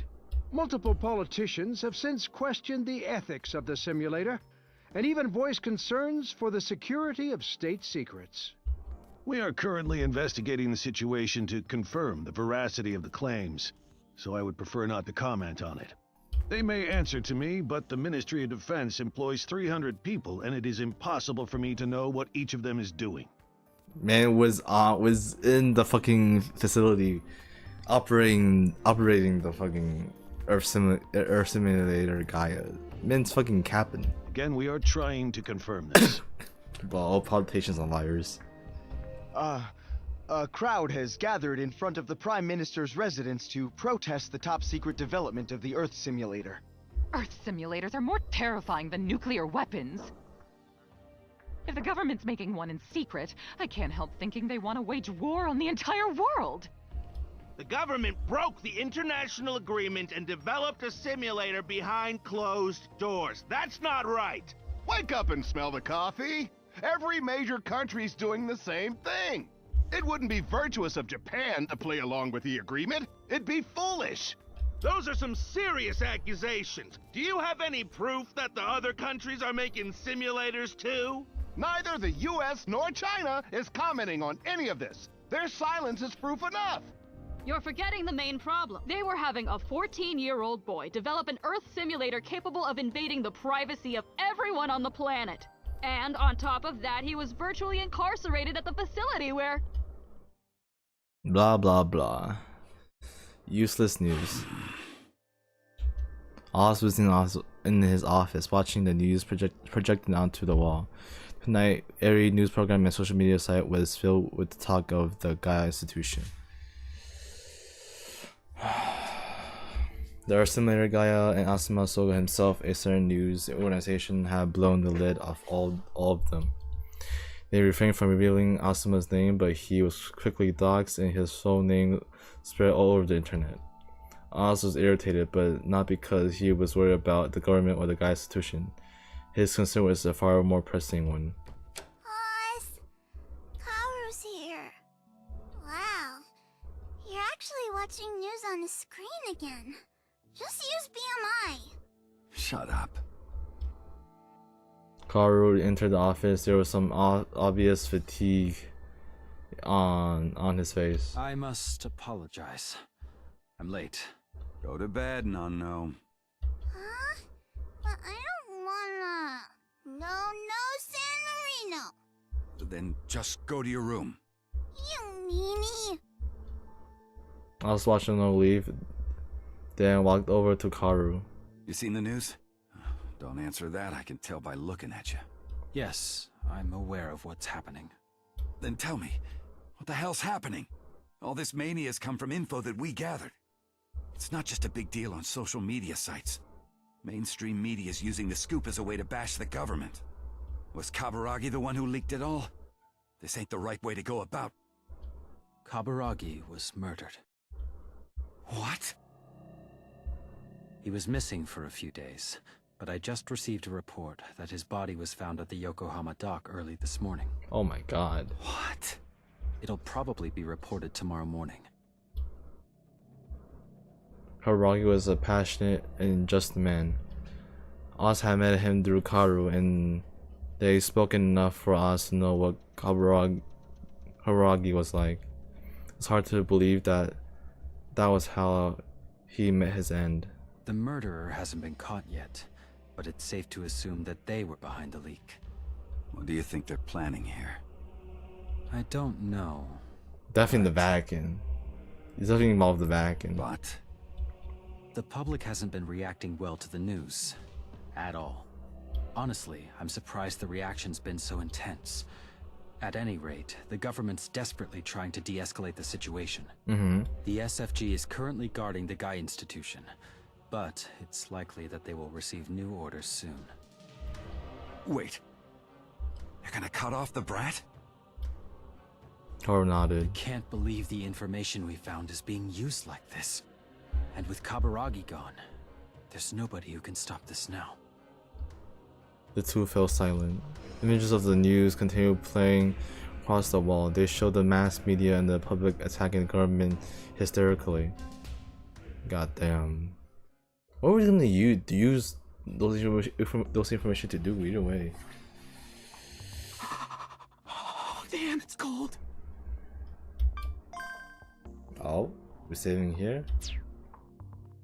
In the end, we barely made it in time. A week had passed since Cicada King Kurihisa sent me his request. We haven't been able to do anything because we didn't know where Asuma Soga's mom was. Asuma had hidden every single trace of information on Miori Soga. Nakano Symphony's work on it every day, but even with Win Oz and CCO helping, it took a whole week of sleuthing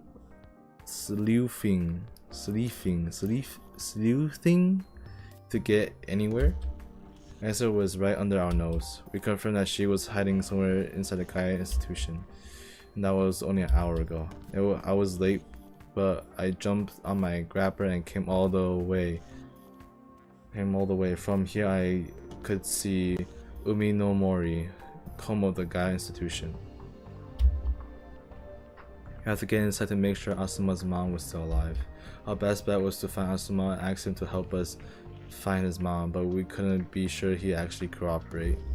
This mission might turn out tougher than any quests. Rosario, did you find anything about the Holy Office's next move? Rosa had mentioned that they were probably involved. Yep. I had a bad feeling they were getting our way too. Those guys never knew when to quit. I was able to confirm that they were controlling the media. It's common for them to use news outlets to further their agendas. People were talking about Gaia all over the mainstream and social media. So this was all the Holy Offices doing. I guess we gotta hurry. I'll let you know as soon as I learn more. Be safe, Rosario. I will. You take care of yourselves too. Momo and I were going to be infiltrating Gaia. Rosario was handling something else alone. Pollon, are you seriously planning to just waltz in there? You've barely prepped. Yeah, you need to prep, man.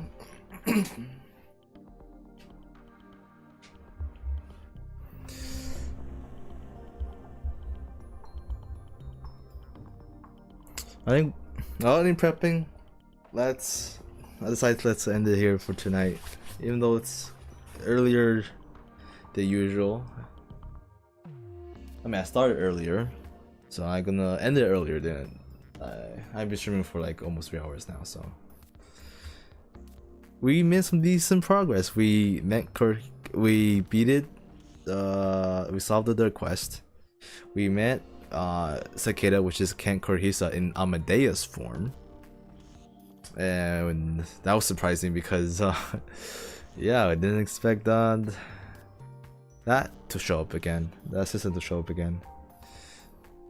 Like when we know about Amadeus, it was only to Maho and Kurisu, right? But now everyone's using it now apparently, which is now it lowers the value of the Amadeus system, I guess. Anyways, but yeah, we made some good progress. We now we have a new ally now apparently, which I really don't want to rely on, like in Juno and her all crazy actions. Anyways, yeah, it was fun. Now we just have to save Asuma's mother from dying, and from that to causing a calamity of some sort, which will lead to the end. Well, that's has been me. Thanks for watching.